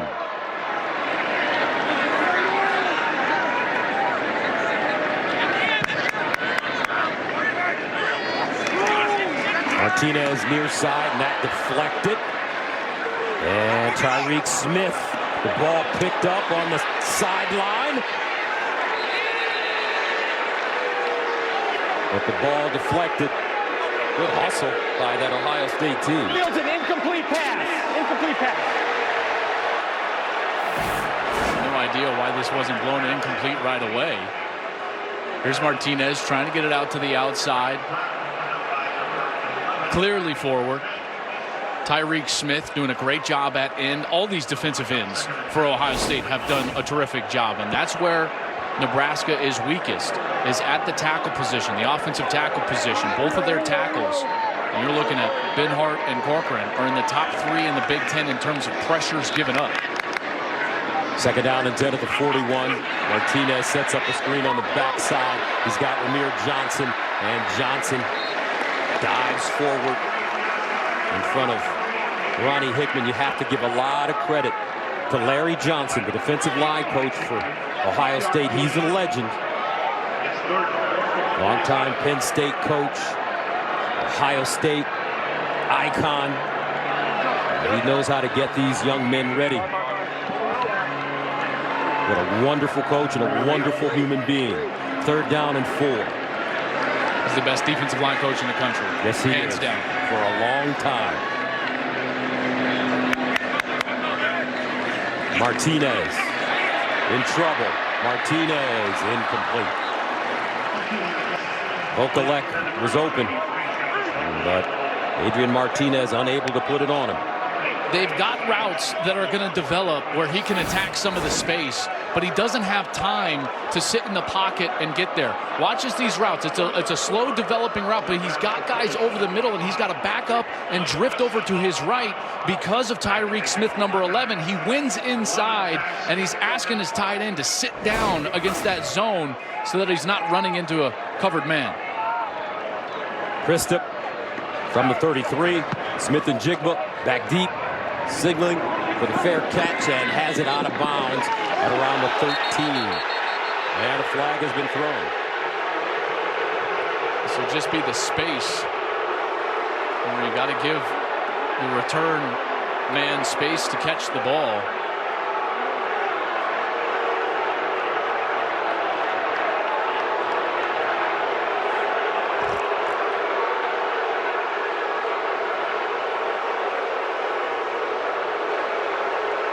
Catching interference. Kicking team number 4. 15-yard penalty from the spot of the foul. First down. Take another look. That's a bad call. First down, Ohio State will come back. To breakfast of NCAA football. And by Rocket Mortgage for the playbook on home loans, Rocket can. Welcome back, folks. Big call just took place on the field. Ohio State could have been pinned deep, but because of the penalty, they'll get it out over the 25-yard line. 15-yard penalty for kick-catch interference. I didn't think that there was any way that they should have thrown that flag because of the wording of the rule. Let's go to Mike Carrera. Mike, what do you think about it? Yeah, here is the rule. What you cannot be is you cannot be within 1 yard directly in the receiver. We're losing him right now. So I'm sorry, go ahead again, Mike. Yeah, no, the rule is you can't be within 1 yard directly in front of the receiver. He's off to the side, so I really do not like that call. He also didn't make contact. I know that's not part of the rule, but like Mike said, directly in front. He wasn't directly in front. It's a bad penalty, and it lets Ohio State off the hook. And the reason it's big is because of those 15 yards. If Nebraska were to hold Ohio State and potentially get a 3 and out, their offense could get the ball near the 45-yard line. Now, even on a punt, they're going to get it well inside their own 30. Second down and 8, Stroud. Sideline, caught. Julian Fleming, and that's a first down. 17-yard gain. And great teams take advantage of those moments, these type of moments. It's a 2-possession game. This is when Ryan Day, C.J. Stroud, and this offense have to understand this is the moment that you've got to go strike. Put a score on the board because the clear momentum and frustration in the building on the opposing sideline is there. And a touchdown would just lend more to that. First down, Mayan Williams in at running back. Play fake. Stroud sets up a screen on the far side with Ruckert. Ruckert advances, picks up a first down, but there is a flag on the play. Payne with the tackle. A couple of different flags. One came from this near side, a long throw.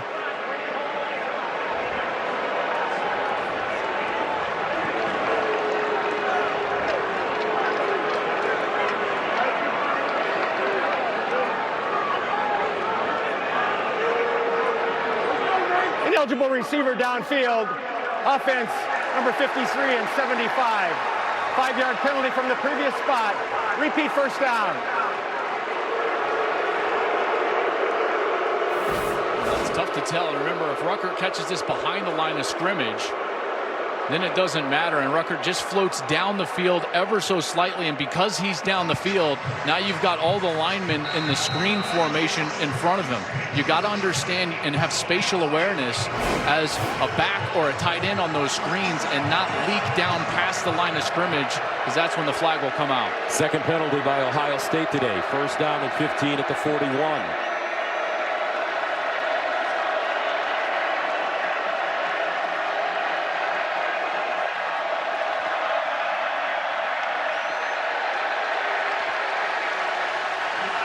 And another flag. I think he got a timeout before the delay. He was running down, and I think he did. So they'll get the timeout. And they'll pick the flag up. We'll step away for 30 seconds. I told you, I'm betting us. Have you seen that defense? All right, bye. Hey, I'm just trying to buy these. I think you may need one of these, too. Really? No, I'm just messing with you. That was good. Weekend. Enjoy the game.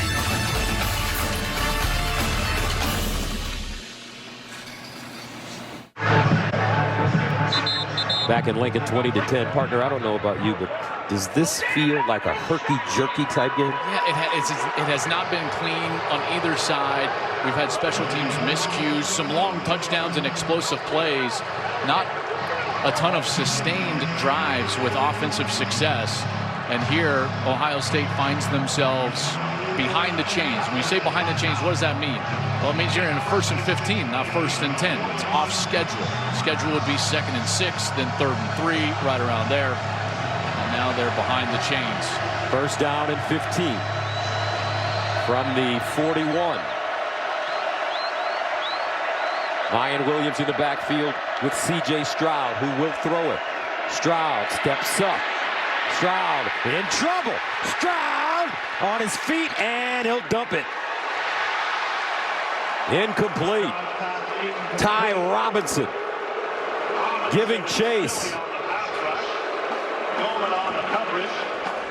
Boy, Robinson was coming like a freight train, and Stroud having to run left and escape the pressure from Ty Robinson before he can reach back and try to throw that ball away, and he did. And boy, that was awfully close to the sideline as it was almost picked off. Remember earlier today, Stroud was rolling out of the pocket, threw one close to the sideline, and it was picked off by JoJo Domann. Second down and 15. They'll hand it to Williams, running right. Williams bouncing around and goes out of bounds. Another flag. And this one will come back. The youngster on the outside, the wide receiver Marvin Harrison's going to get called for a hold on the outside as Williams was trying to bounce out around that right side. Looked like he got the edge, but it was due in part to Harrison holding on the corner. Remember, for Ohio State today, no Garrett Wilson. Holding, offense number 18. 10-yard penalty from the spot of the foul. Repeat second down. Here's Harrison, number 18, working against Cam Taylor-Britt. And he gets those arms way outside, and he grabs the pads of Cam Taylor-Britt. And as Williams is working outside, Taylor-Britt is trying to get outside there as well and can't because of the hold. And that's what sprung him for a longer run. 2nd and 21.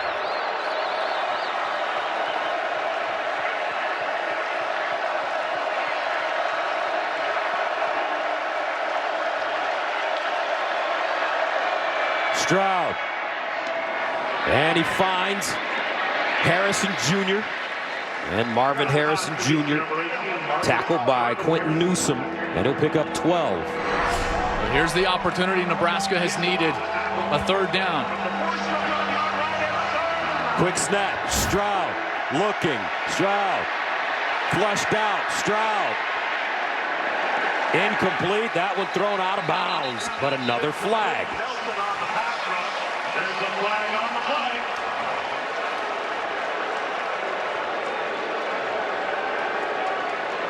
Holding, offense number 77. Penalties declined. 4th down. The Nebraska defense gets off the field. Boy, they took advantage of all the miscues there for the Ohio State offense. Just not a clean series for Ryan Day's bunch. And this defense just continues to give their team a chance all year long. It's been the same deal. Eric Chinander, the defensive coordinator, has done a heck of a job this year with a veteran group, a solid defensive line, a lot of veterans in the secondary. They understand what's about to come at them as far as the way that the offenses are going to attack, and they've been ready for it.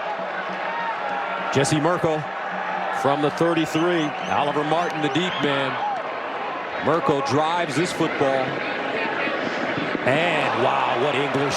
It just dies inside the 5. Covered up, 49-yard punt. Well done by Jesse Merkel. Nebraska will start deep in their own territory when we return. The good folks of the 192nd Military Police Detachment in Jordan wishing their Huskers well. First down and 10 at the 4-yard line for Nebraska. Worst starting field position for Big Red today. Their own 4. Play fake. Martinez in trouble. And Martinez to the sideline. Incomplete. He just has no time. This offensive line is being completely overwhelmed by the defensive front 4 of the Buckeyes. They're trying to run just a simple little play action, roll some guys out there, and Antoine Jaxon, 52, was right in his lap. He had to leave the pocket and couldn't get enough on the throw. These guys, I'll tell you what, I don't think that there is a better combination of front 4 in the country. All you know, Georgia fans, I get it. You got the best front 7 in all of college football, maybe one of the best defenses that we've ever seen. But boy, this front 4 is good. Johnson. And he'll be tackled for a loss. 5 sacks today for Ohio State's defense. 8 tackles for loss. Eichenberg this time. This defense, their turnaround under Matt Barnes, the new play caller, and what this defensive staff has done has been quite amazing, in particular against the run. And the entire objective for this defense was just, hey, we got to allow our front 4 to dominate. Don't give up big plays. Don't get out of position behind them. Get the ball down and let them play ball. 3rd down and 12. Martinez steps up, drops it off, and incomplete. Xavier Betts, the target. Now Nebraska will have to punt the ball, and they've been having punting issues from deep in their own territory. And this is just such a huge incompletion. It looks nondescript. Oh, we'll have to punt. You got to catch that ball. Not even if you just get the first down, which would have been great, but get yourself away from your own goal line in order to punt the ball. Now this is precarious stuff here. Kristaps, back of his own end zone.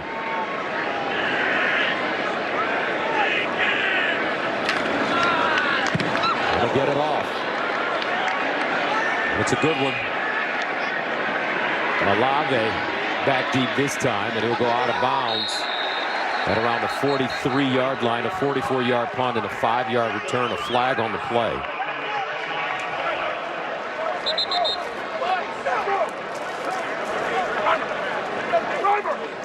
This is going to negate some excellent field position. On the return, illegal block in the back, kicking team number 8. 10-yard penalty from the spot of the foul. First down, Ohio State.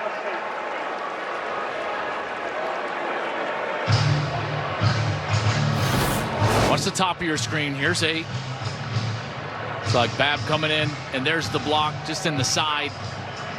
To throw those hands out, usually an indicator. Flag comes right out. Matt Barnes handled the special teams for a long time for Ryan Day, and knows that cost him a little bit of field position, but still a fairly short field for this offense, who's been unable, Gus, in the last few series to find a rhythm outside of that long touchdown to Jaxon Smith-Njigba on the catch and run. First down to the 47. TreVeyon Henderson in the backfield.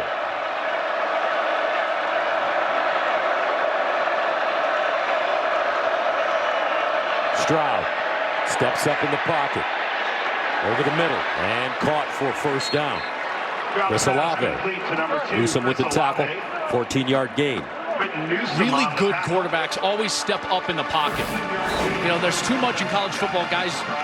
They're retreating. They're running out sideways. Watch Stroud. He steps right into the teeth of the defense, finds himself some space, and delivers the ball down the field. That's an excellent catch from Chris Olave as he goes up to get it. Olave, 5 catches, 51 yards. First down and 10. Underneath. Smith-Njigba. First down. Newsome again. And I like how C.J. Stroud, he's so poised and confident. He knows how to carve you up. Yeah. Almost quietly. Yeah. It's been few and far between, like you said on the last series, a little bit jerky at times, and when they've been clean and haven't committed penalties on offense, they've been able to move the ball, and they've really leaned on Stroud in that passing game. They've thrown it now 39 times to only 19 rushes. Remember, C.J. Stroud is a freshman, a redshirt freshman. 2 California quarterbacks going at it. C.J. Stroud from Rancho Cucamonga, Empire, California, and Adrian Martinez from Fresno. College football, you want to know why the Pac-12 is down? College football outside of the Pac-12 is littered with great players that go from that footprint, that Pac-12 footprint, and leave into other conferences like the SEC and the Big Ten. That's one of the reasons that conference has been down for so many years. Second down and 8. Near side. Caught Rucker. And Rucker tackled inside the 20. 6-yard gain. Henrich with the tackle. And this defense is going to be asked again to try to stop the best offense in college football. #1 scoring offense. #1 total offense. This defense, with only 2:30 left in the third quarter, has only given up 20 points. And they've got to reach down somehow and get a stop and force a field goal from the Buckeyes. 3rd and 2. At the Nebraska 18 for V.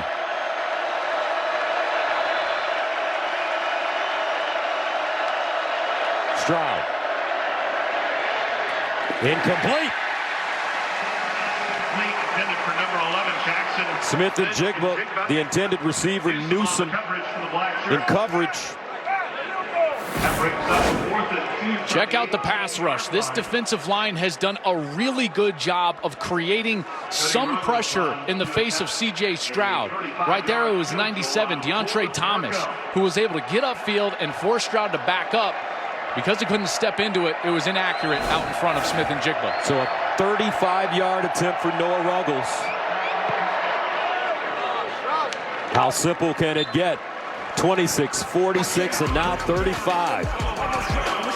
Ruggles 3 for 3, 23-10. Get ready. It's time for the savings event of the year, the Home and Auto Bundle Extravafesta Save-a-thon. And this Home and Auto Bundle Extravafesta Save-a-thon, there's no telling what we might bundle. Home and Auto Bundle Extravafesta Save-a-thon. Bundle cars, trucks, colonials, bungalows, and that weird hut your uncle lives in. So strike up the Home and Auto Bundle Extravafesta Save-a-thon band for the deal that started forever ago and will probably never end. Home and Auto Bundle Extravafesta Save-a-thon. Say it with me. Home and Auto Bundle. No one's leaving till you say it right. Home and Auto.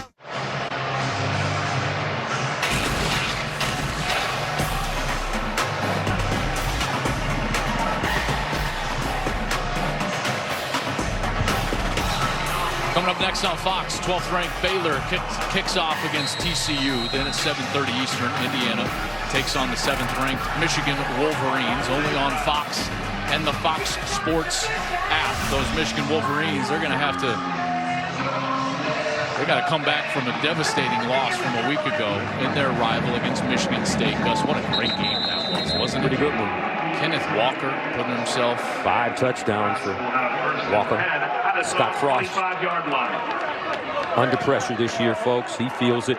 We were with him yesterday. You know, when he left UCF, he had a number of different offers from SEC schools.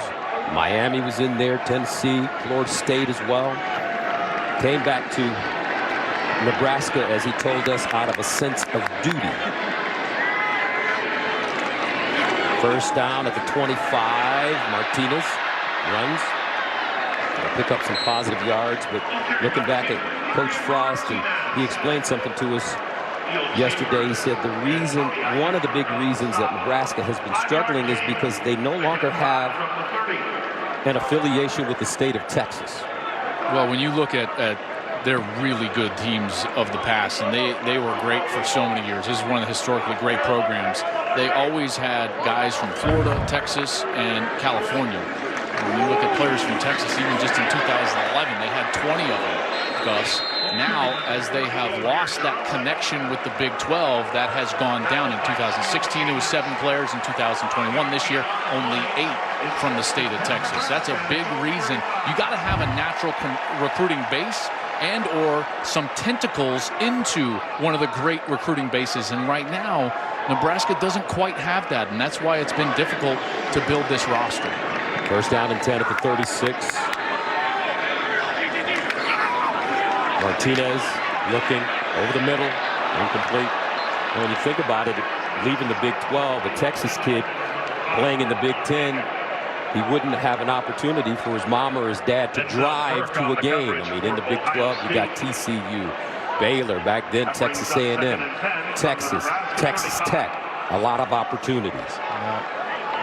That's one of the unintended consequences of the move here to the Big Ten, which has been financially very successful, but unfortunately they haven't found the success on the field. Martinez sprints out, looks backside, tries to set up a screen, under pressure, incomplete. And a flag. Steele Chambers, the linebacker, number 22, as they were trying to set up the screen, basically just tackled Ramir Johnson, the intended receiver. Chambers was all over it, diagnosed it beautifully, but then just tackled Ramir Johnson. Defense, number 22. 10-yard penalty, results in a first down.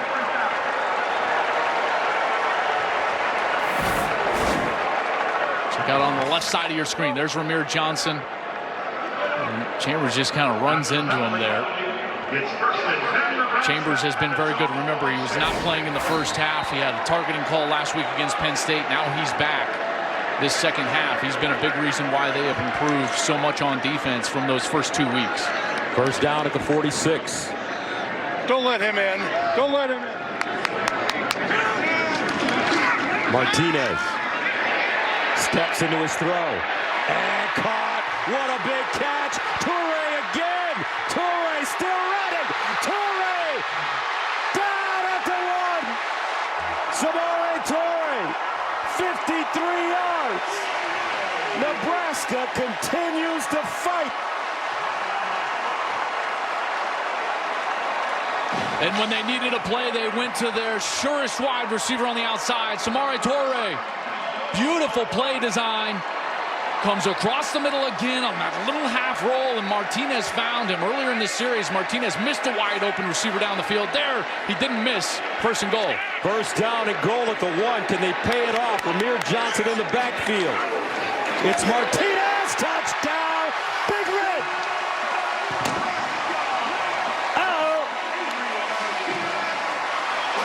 22 seconds remaining in the third. 23-16. 5 plays, 75 yards. You're going to get blocks from the back and the wide receiver. This is why they score. Watch the linebackers come over the top. There's the outside block, and Ramir Johnson, the inside block. Great job by Austin Allen, number 11, washing down that line. Extra point, good. Nebraska hanging around. Ohio State looks stunned. The Nebraska Cornhuskers with nothing to lose. Making this one close one. Want more from your vitamins? At Nature's Bounty, we give you more. More immune support with the only vitamin C that lasts 24 hours. More restful sleep with the first ever triple action sleep supplement. We put more of our brains into helping your heart. We give you more wellness solutions backed by rigorous science than we ever have before. Nature's Bounty gives you more, so you can live bountifully. 23-17. Ohio State leading Nebraska. Adrian Martinez with 34 rushing touchdowns as a quarterback. A big one there. His 12th rushing touchdown of the year. Let's see how Ohio State responds. And let's check in with Jenny Tab. Well, Gus, I caught up with Samori Toure earlier this year, and I was curious why Nebraska. We know he graduated from Montana. He decided to take a leap of faith to come here. He told me I still felt like I had so much more to prove, but the reason really was Scott Frost. He's a Portland, Oregon native, so he was familiar with Frost from his Oregon days. He always liked what he'd seen from him, and you guys mentioned it briefly. The teammates love him. He came in, he's developed himself as a leader, and wow, what a moment for him on this stage to be getting it done and keeping this offense in this thing. A big touchdown and a big reception. 1st and 10, Ohio State at their own 25. Here's Stroud. And a flag. Delay of game. Offense. 5-yard penalty. 1st down. 10 penalties last week for Ohio State against the Nittany Lions at home. Penalties starting to mount now. Particularly in crunch time here in the 3rd quarter as Nebraska has mounted this comeback. 6 penalties for the Buckeyes all this quarter. 1st and 15. Stroud. Near side, incomplete. Harrison, the intended receiver. But I think the most illuminating statistic, Joel, in this game, Ohio State with only 61 yards rushing. Nebraska's done a great job up front. Ohio State only running it for 3.1 yards per carry. Only 61 yards total, like you said, 20 rushes. That means Ryan Day feels like he's forced to throw the ball. He's thrown it now 42 times already. We're not even in the 4th quarter. 2nd down and 15. Play fake. Stroud shuffling underneath. And caught. Well done. Smith-Njigba again having a career day. 22 yards on that reception. And his number's so gaudy. 10 catches, 11 catches now, 201 yards receiving. End of the 3rd quarter coming. And that's it. 3 in the books coming up. The 4th quarter. Ohio State, Nebraska, 23-17. Quarter, Ohio State with a 23-17 lead. Gus, Joel, Jenny, Mikey Rulebooks with you. 1st down and 10, Ohio State at the 43. Stroud. Flush. Stroud throws. Intercepted at the 10. Found it. And Nebraska is in business. Flag on the play.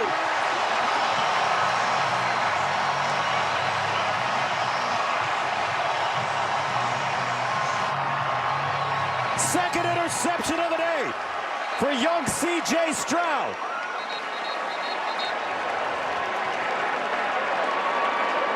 This secondary has hung tough as the officials discuss what happened there at the end. It was the pressure again. Remember, this is one of the best pass-protecting offensive lines in all of college football. Stroud had only been sacked 1 time in the last 4 games coming in. And Nebraska has been able to present pressure in the face of Stroud. And as he left the pocket, he forced it down the field, trying to get it to his best wide receiver. And there were the Huskers. Miles Farmer started for the injured Deontay Williams, and he's able to get a huge interception. The result of the play is an interception. Doing the return, illegal block in the back. Defense, number 8. After the play's over, personal foul, late hit, out of bounds. Offense, number 88. That 15-yard penalty will be enforced. It's 1st down, Nebraska. Let's take a look at the interception, and here's the pressure. Eric Chinander, the defensive coordinator, he knew he needed to dial it up, so he blitzed. Luke Reimer is in there, and that's why Stroud has to get to his right, tries to get the ball downfield, can't do that. Young quarterback makes a mistake, can't throw it late, deep down the field, and Farmer is there to make him pay. he's able to come down with that interception. And after all the penalties, there's the block in the back. There's the late hit out of bounds. And Nebraska will have 1st and 10. I tell you, every week, this team finds themselves in this scenario. It doesn't matter if they're playing Illinois or Minnesota or Purdue or Michigan, Michigan State or Oklahoma. They're in 1-score games in the 4th quarter. In the Scott Frost era, folks, they have yet to make the plays to capitalize and win these games. Can they change their fortune today? First down at the 29. Martinez hands it off. Johnson with room, slashing. And you can feel the momentum shifting. 12-yard gain for the Cornhuskers. They need to channel offensively what they were able to do against the Michigan Wolverines. In that game, Scott Frost's offense, they made the plays. They drove the length of the field a couple of times in order to get scores. It was just a late fumble from Martinez that ended up costing them that game. But other than that, they played very well. First down at the 41. Martinez.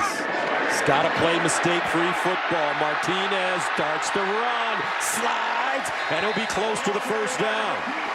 I don't think he'll get the first down, though, Gus, because remember, when you go feet first, it's where you initially give yourself up.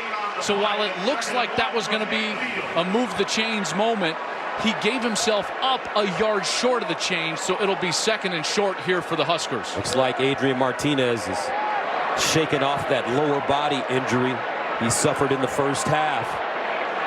Makes it 2nd down and 1 at midfield. Quarterback sneak, first down.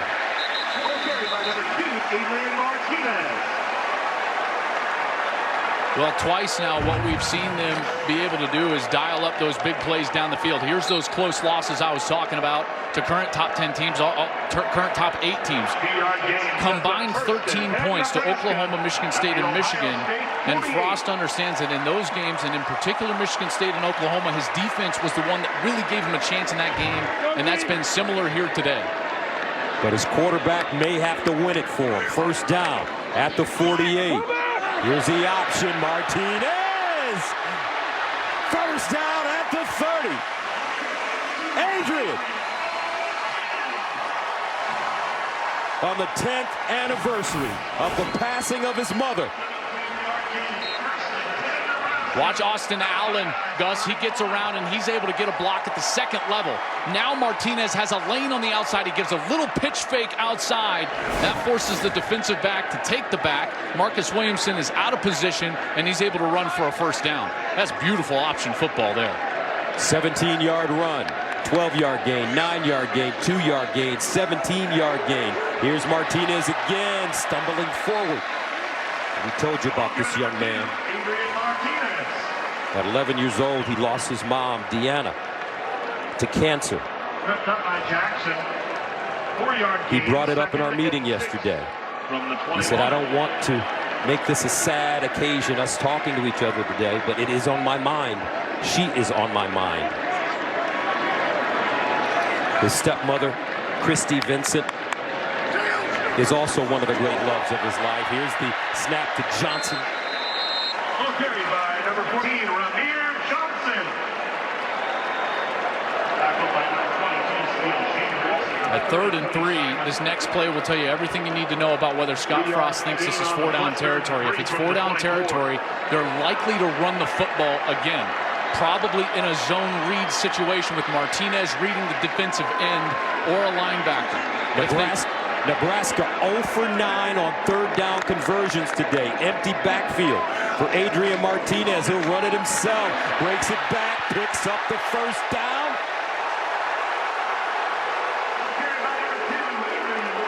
Cody Simon with the tackle. Fans thought it might have been a face mask.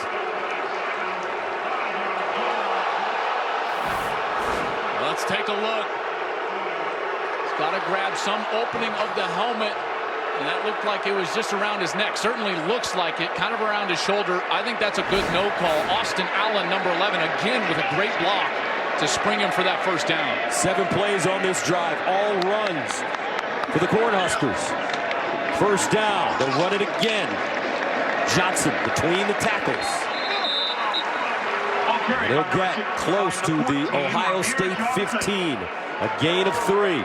Scott Frost and offensive coordinator Matt Lubick, they build with their play calls. They call plays that get the defense looking one direction during the course of a series and then try to use that look in order to create space or an open receiver elsewhere. All these runs on this series, you get the sense that there's some sort of play action just ready as a play call for the Huskers. Watch Toure, number 3. Motions in the backfield. They'll run it again with Johnson. And right now, Scott Frost, a favorite son of this great state of Nebraska. They're going back to old school Tom Osborne power football. He might be a favorite son, but he is certainly embattled. Let's not shy away from it. He's not shying away from it. He needs a win badly, maybe 2 down the stretch in order to be here next year. And his team certainly is playing like it today. Adrian Martinez, he can run it on 3rd and 4. Let's see. Martinez to throw, looking. And incomplete. That ball thrown high. Martinez passes incomplete. Falk, the intended receiver. So that brings up 4th and 4. And he's open. Martinez has got to hit him here. This is at some point you got to step and not float away and drive this ball on the frame. You cannot float a crossing route in the interior of the field. Martinez knows it. That ball has got to be driven onto the frame of the tight end. They've got it there. Levi Falk unable to come down with it. So Contreras comes in to attempt a 31-yarder. Oh, and he missed it. Wow.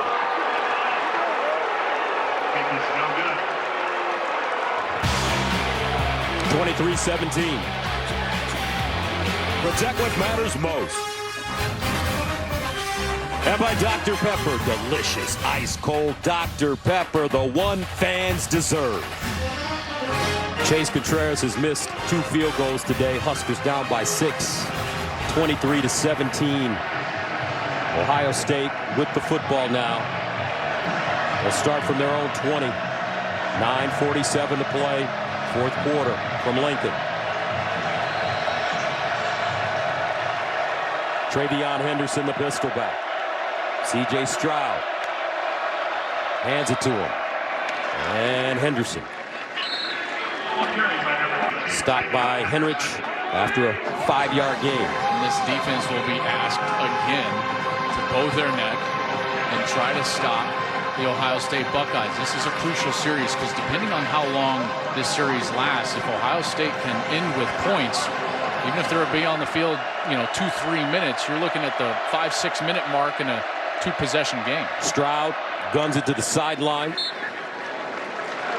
And it's Smith-Njigba having a career day. What a day for Jaxon, Smith, Njigba. Only the 5th 200-yard receiving day in Ohio State history. Stroud has thrown for 341 yards, but he's thrown it 45 times. 3rd and 1. Stroud, option. Henderson, first down.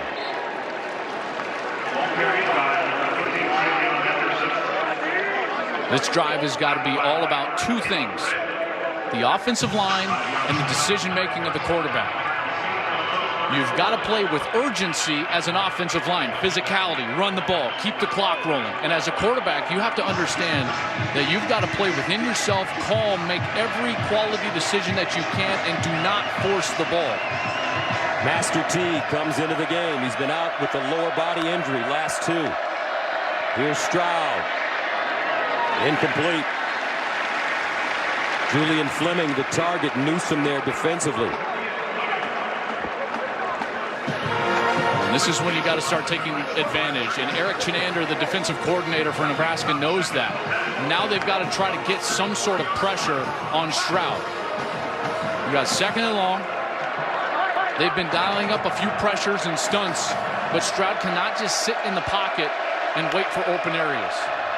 2nd down and 10, and they'll run it with Master Teague, and Master Teague chopped down at the 40.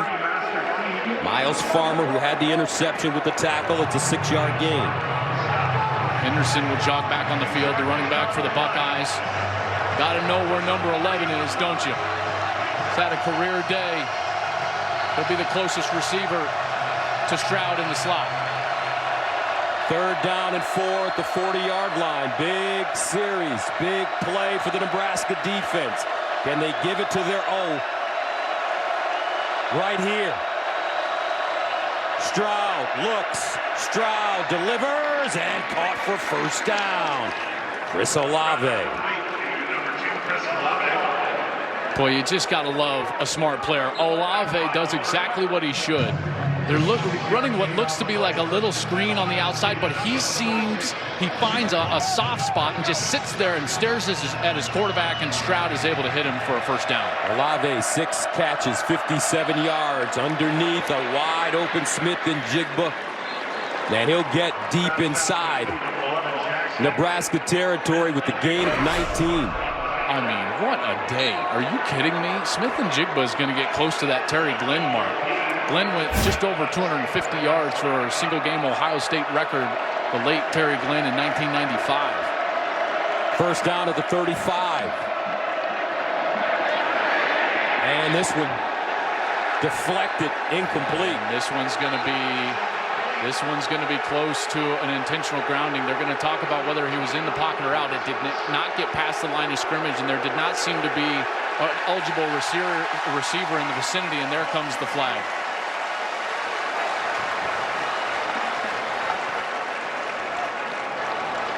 Intentional grounding. Offense, number 7. Penalty is the loss of down at the spot of the foul. 2nd down. Ryan Day doesn't like it. Stroud was on a little bit of a boot action. He's coming off of the run fake to Henderson, and he's trying to come and get outside of the pocket, but he never quite gets there. And now that ball, it has to go past the line of scrimmage if he's outside of the pocket, which he's not, and there's certainly not a receiver in the area. Ryan Day is pleading his case to no avail.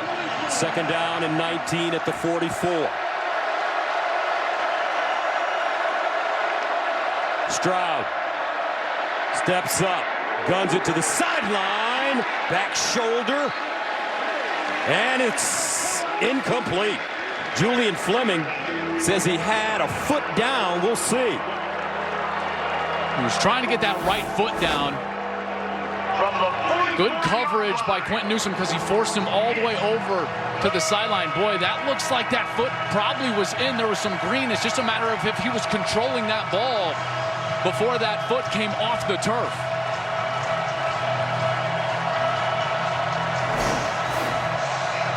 Remember, every play is reviewed upstairs. We'll see if they need further time to review that, and they will. The ruling on the field on the previous play was an incomplete pass. That play is under further review. Fleming adamant that he did get that foot down. Well, and remember, it's not about just the foot, which was in bounds, Gus. There's no doubt. He's got to establish control first. It's the order. Control, then foot down. So it's all going to be about when does he actually get control. Looks like he's got it with a foot down. Mike Pereira, he's with us. Mike, your thoughts? A matter of control. The right hand comes off the ball, but it looks like the left hand stays on the ball with control. So again, now this was ruled on the field as incomplete, but if you can establish that that left hand stayed on the ball with control, then to me it is a catch.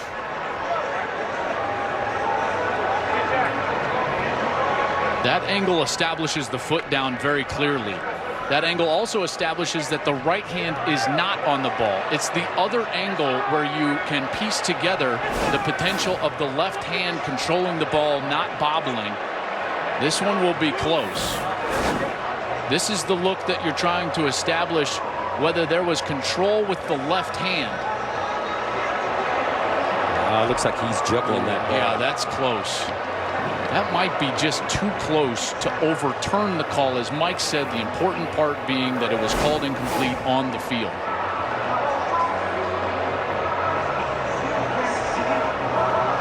what a monster call in this game. Inside of 7:04 left, fourth quarter, 6-point game. It's third and forever. This would give a first After down. review, the ruling on the field stands. Incomplete pass.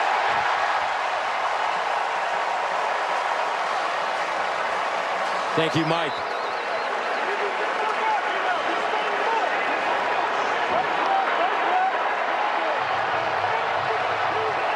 Third and 19. Great opportunity for the Cornhuskers. 7:04 to go. These men on defense have played their hearts out in front of their home fans. C.J. Stroud has made some timely throws. He's made some mistakes. 2 interceptions. Third and 19 at the 44. Stroud in trouble. Stroud backing up. Stroud underneath, caught. Henderson, but not enough for a first down. What do you do here now if you're Ryan Day? Well, it's also, I don't think, enough to kick the field goal. Noah Ruggles has tried a 56-yarder in his career. That was when he was at North Carolina. It was against App State. He did not make it. He's 0 for 3 over 50, and they'll choose to punt and put the game in their defense's hands. So the Nebraska defense comes up huge once again. Jesse Mirko standing at midfield. Oliver Martin is the deep man inside the 10. And it's fair caught at the 10-yard line, a 26-yard punt. 23-17, 6:11 to go. Here come the Cornhuskers on offense. Saturday is sponsored by State Farm. Like a good neighbor, State Farm is there. Nebraska's last win versus the top 5 ranked team came in 2001 against Oklahoma. The Cornhuskers were led by Eric Crouch and used some trickery to get the win. Crouch would go on to win the Heisman Trophy that season. The play, Black 41 flash reverse pass. First down and 10 for Coach Frost and his offense at his own 10-yard line. Down 23-17. Marquise Step in the backfield.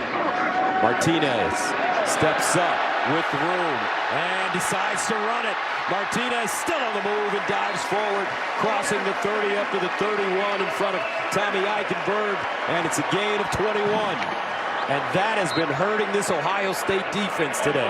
Martinez, when he's able to get those little half rolls and get on the edge, then he's got the opportunity to throw the ball down the field or run it with some rush lanes. When they're dropping back straight in the pocket, they can't contain the pass rush for Ohio State. They got to keep doing that. And also, if you're Ohio State, you've got to spy Martinez. Someone's got to have number 2 on every snap. First down at the 31. Martinez again to throw. Martinez looking. Incomplete. Martinez pass is incomplete, intended for number Xavier 15, Betts. Xavier Betts. The intended receiver broken up by Bryson Shaw. Really good play by Bryson Shaw, because it looked like there was a chance he might arrive a hair early and draw a flag, but he didn't. He timed it perfectly and went up to break that pass up. But when you look at Adrian Martinez, when he drops back to pass, it looks like there are so many different running lanes for him every time he goes back to throw it. Second and 10 at the 31. Martinez over the middle and incomplete. Omar Manning hit hard by Marcus Williamson, and that'll bring up third down and long. Well, you can't run across the field against zone defense. Manning's got to settle down right there. He turns and runs. Turning meaning he just turns his head and doesn't give his chest to the quarterback. So the quarterback leads him in front. That's a good way to get yourself killed on the football field, running right into Williamson like that across zones. But here on a third down, boy, they got to get at least half of this back, maybe more. You're looking at 4-down territory. Third and 10 at the 31. Martinez steps into it, incomplete. No flag. Manning, the target, Williamson in coverage. And Scott Frost can't believe it. Well, Manning definitely went down. I believe it was Williamson in coverage, and he's trying to come around. Oh, he clearly is held right there, goes to the ground, and the flag absolutely should have come out there. Scott Frost wants it, and he's not going to get it, and Nebraska's going to have to punt it away. Back to take it for Ohio State, number 11, Jaxon Smith-Njigba. From the 16, Smith-Njigba, the deep man, inside the 25. He'll backpedal and has it at around the 12. A 56-yard punt. Ohio State, Nebraska. Back after the Pacific Life Game Summary, sponsored by Pacific Life. More than 150 years strong. Protect what matters most. How about these wide receivers? Gus Torre, 4 catches, 150 yards. And on the opposite side, Jaxon Smith-Njigba, 13 catches, 226. And that catch and run that went the distance for the Buckeyes. What a great game it's been, with a couple of great performances by these 2 wide receivers. First down at the 13. And Stroud fires to the far side to Chris Olave. He's gobbled up quickly. Quentin Newsom, and I think you have to give a bunch of attaboys to this Nebraska secondary. Yeah. They played some of their best football today. I mean, even with Smith-Njigba going for the 2nd most receiving yards in Ohio State history, they have made some plays. Picked off Stroud twice, which we hadn't seen in the last 4 games. Remember, he hadn't thrown a pick since early in the season in his first 3 games. And this Cornhusker defense have kept him in it, and they've got to do so again here. Second down at 6. And they will give it to Henderson, who picks up a first down. Nice charge for TreVeyon Henderson, a gain of 10. You know, before this series, you start to wonder, like, when will Nebraska potentially have to start to use timeouts? I thought maybe in that first set of downs, they would try to just get off the field normally and save their timeouts. But now inside of 4 minutes and 30 seconds, you could possibly see Scott Frost start to use some of these timeouts. First down at the 28.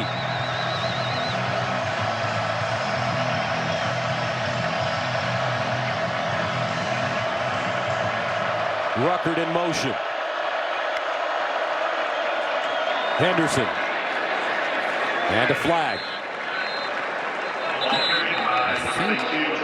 I think Garrett Nelson for Nebraska just stepped across the line of scrimmage. Offside. Defense number 44 lined up in the neutral zone. 5-yard penalty. Repeat first down. He's had a couple of those today. Solid player, and they think as a young player, just a sophomore, that he's going to develop into something special and be potentially down the road their best pass rusher. But right there, he put their defense in a hole, because now at 1st and 5, one thing we know, Gus, Ryan Day's got everything at his disposal. TreVeyon Henderson in the run game. You can throw a little play action, maybe even get it back to Jaxon Smith-Njigba or Chris Olave on the outside. From the 33.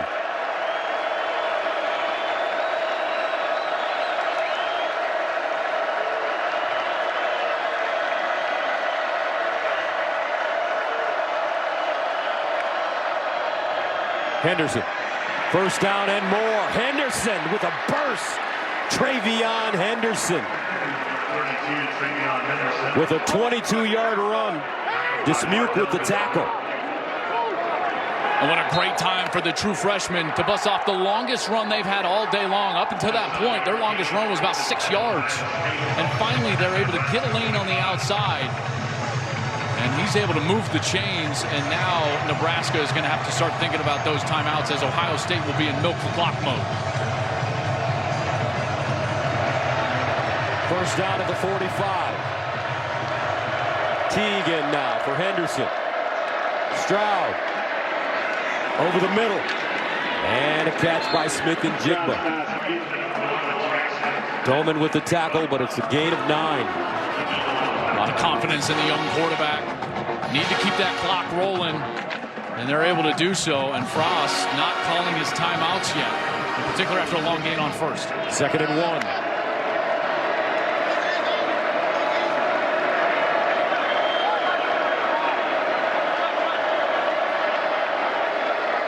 Ryan Day won't even call a play until they're going to snap it somewhere inside of that 5-second mark of the play clock.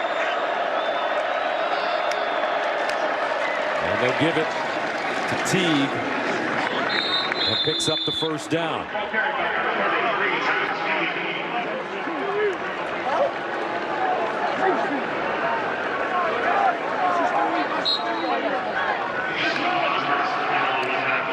Now that clock becomes a huge factor, and they're looking at potentially being right on the outside of field goal range. First down at the 34.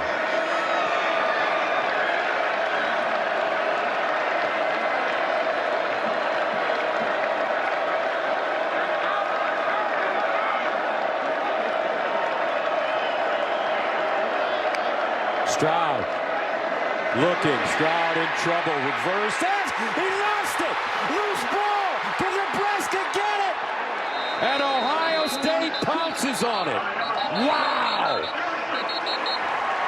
And a flag.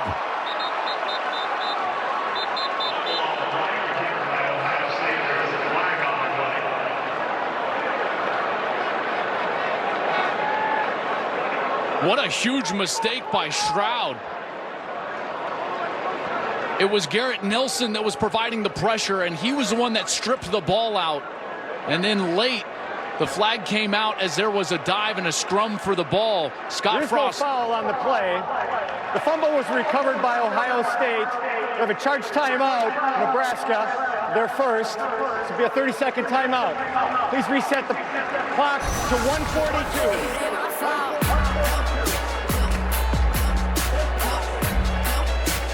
What a break for Ohio State. Whippler lands on the ball.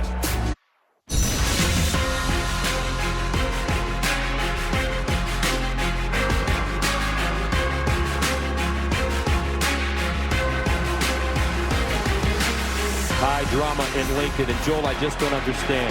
You have a first down and 10 at your opponent's 34 with under 2 minutes to go, and you're throwing the ball. Why? I don't know. I did not understand it. They throw it again here. It is complete. He's trying desperately to get into field goal range. Nebraska's calling timeouts here. And they won't call one right now. I just think it's... Oh, they finally do on the far side. Listen, I agree with you. It seems like it's reckless. Especially when you see what happened. I mean, he was stripped from the ball.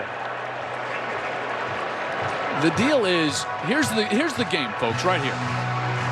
If you can get the ball to the 32, 33-yard line, you can potentially kick a field goal. That would end it. Okay, it would be 2 possessions. Nebraska would likely not have any timeouts left. Nebraska, the game has now been whittled down to about a 7-yard span. Nebraska cannot allow Ohio State to gain 7 more yards. But if you're Ohio State, do you risk a throw here and save a timeout for the Nebraska Cornhuskers? I say you run the ball. Now, listen, I'm older school. Ryan Day has shown that he wants to throw it. He's thrown it 53 times today. Jaxon Smith-Njigba has been incredible. 15 catches in Ohio State's single-game record. But I think you still have to run the ball and force Nebraska to stop you and call timeout. 3rd and 16. Stroud will throw. Stroud drops it off. He's got Henderson, who has blockers, and he'll get inside the 30. Not enough for a first down. 11-yard gain on 3rd and 16. Timeout Nebraska. They're out of timeouts now. Back after this. We found the right model. Now what would make you feel comfortable with the price? Well, no one made me feel more comfortable than my kindergarten teacher, Miss Jane. This one is special. And this one is also special. What's really special is saying, show me the Carfax value. You'll get the most accurate price based on the vehicle's accident history. Look for me and stop overpaying. Shop at the all-new Carfax.com. 23-17, Adrian Martinez wants to get another shot. Ohio State brings on the field goal unit. Noah Ruggles is 3 for 3 today. His career long is 44 yards. This from 46 yards away.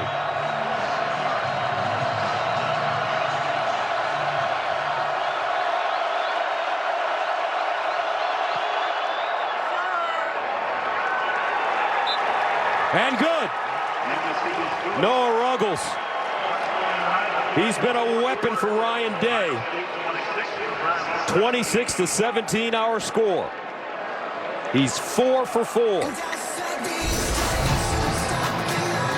C.J. Stroud, the quarterback, says, "Atta boy." Scott Frost.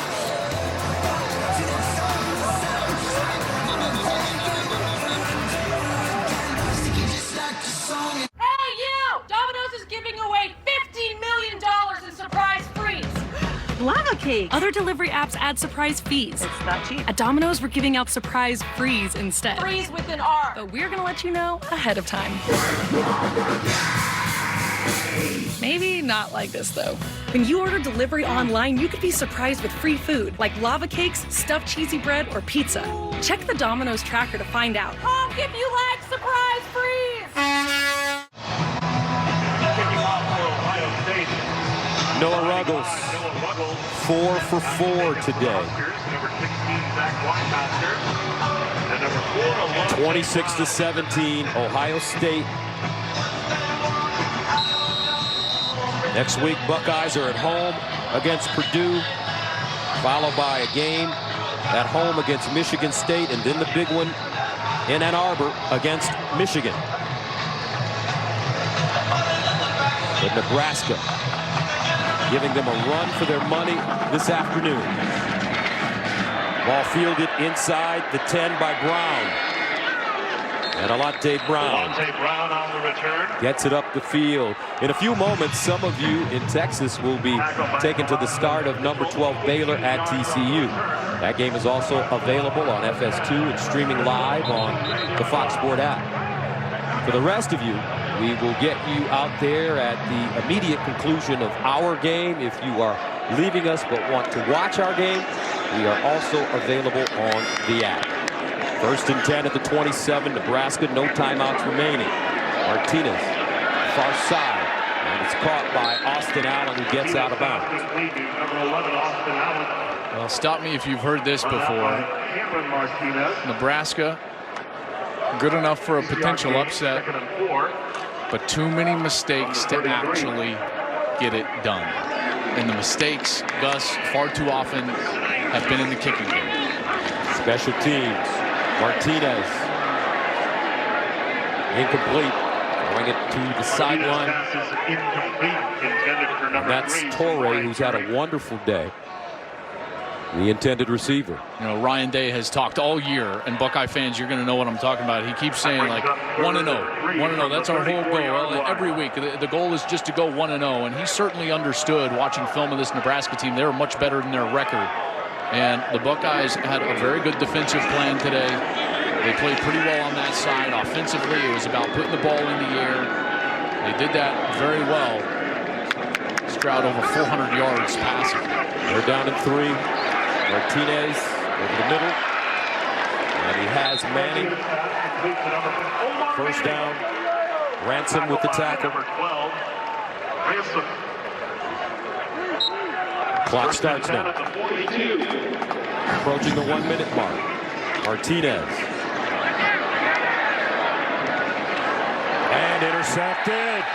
Steele Chambers. Martinez pass is intercepted. And Ohio State has the football and the game in their back pocket.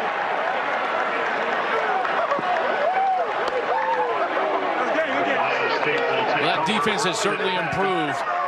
And fitting for Steele Chambers after a questionable targeting call last week. Gets on the field here in the second half. Beautiful play there to seal the game for the Buckeyes as he picks off Martinez. Martinez's only interception of the game, and some mutual respect there in the back end as Craig Young gives an attaboy to Adrian Martinez. And again, this Nebraska team so close, and yet it feels like so far at the same time. Victory formation for Ohio State. What a day it was for Jaxon Smith-Njigba. 15 catches, a school record 240 yards, and a 75-yard touchdown. C.J. Stroud, 36 of 54, 405 yards, 2 touchdowns, but he did throw 2 interceptions. Statistically, a great day, but you wonder if Ohio State can win the big games throwing it 54 times. and rushing for 90 yards. That'll do it, 26-17. Ohio State survives and advances.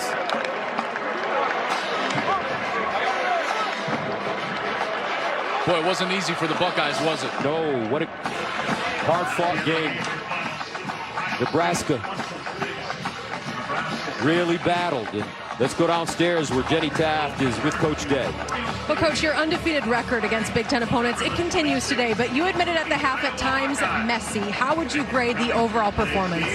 I thought the defense played great again. I thought we played, team defense. We ran to the ball. Getting the turnover at the end was huge. I thought that was really good. I mean, on offense, we did some good things again, but too many penalties. Didn't finish off drives. So, again, to continually win like this is not easy, especially in November with a young team. But so many things to clean up. We're going to get back on the film and get back to work. Highlight November, everything at stake. We got Purdue, we got Michigan State, we got Michigan.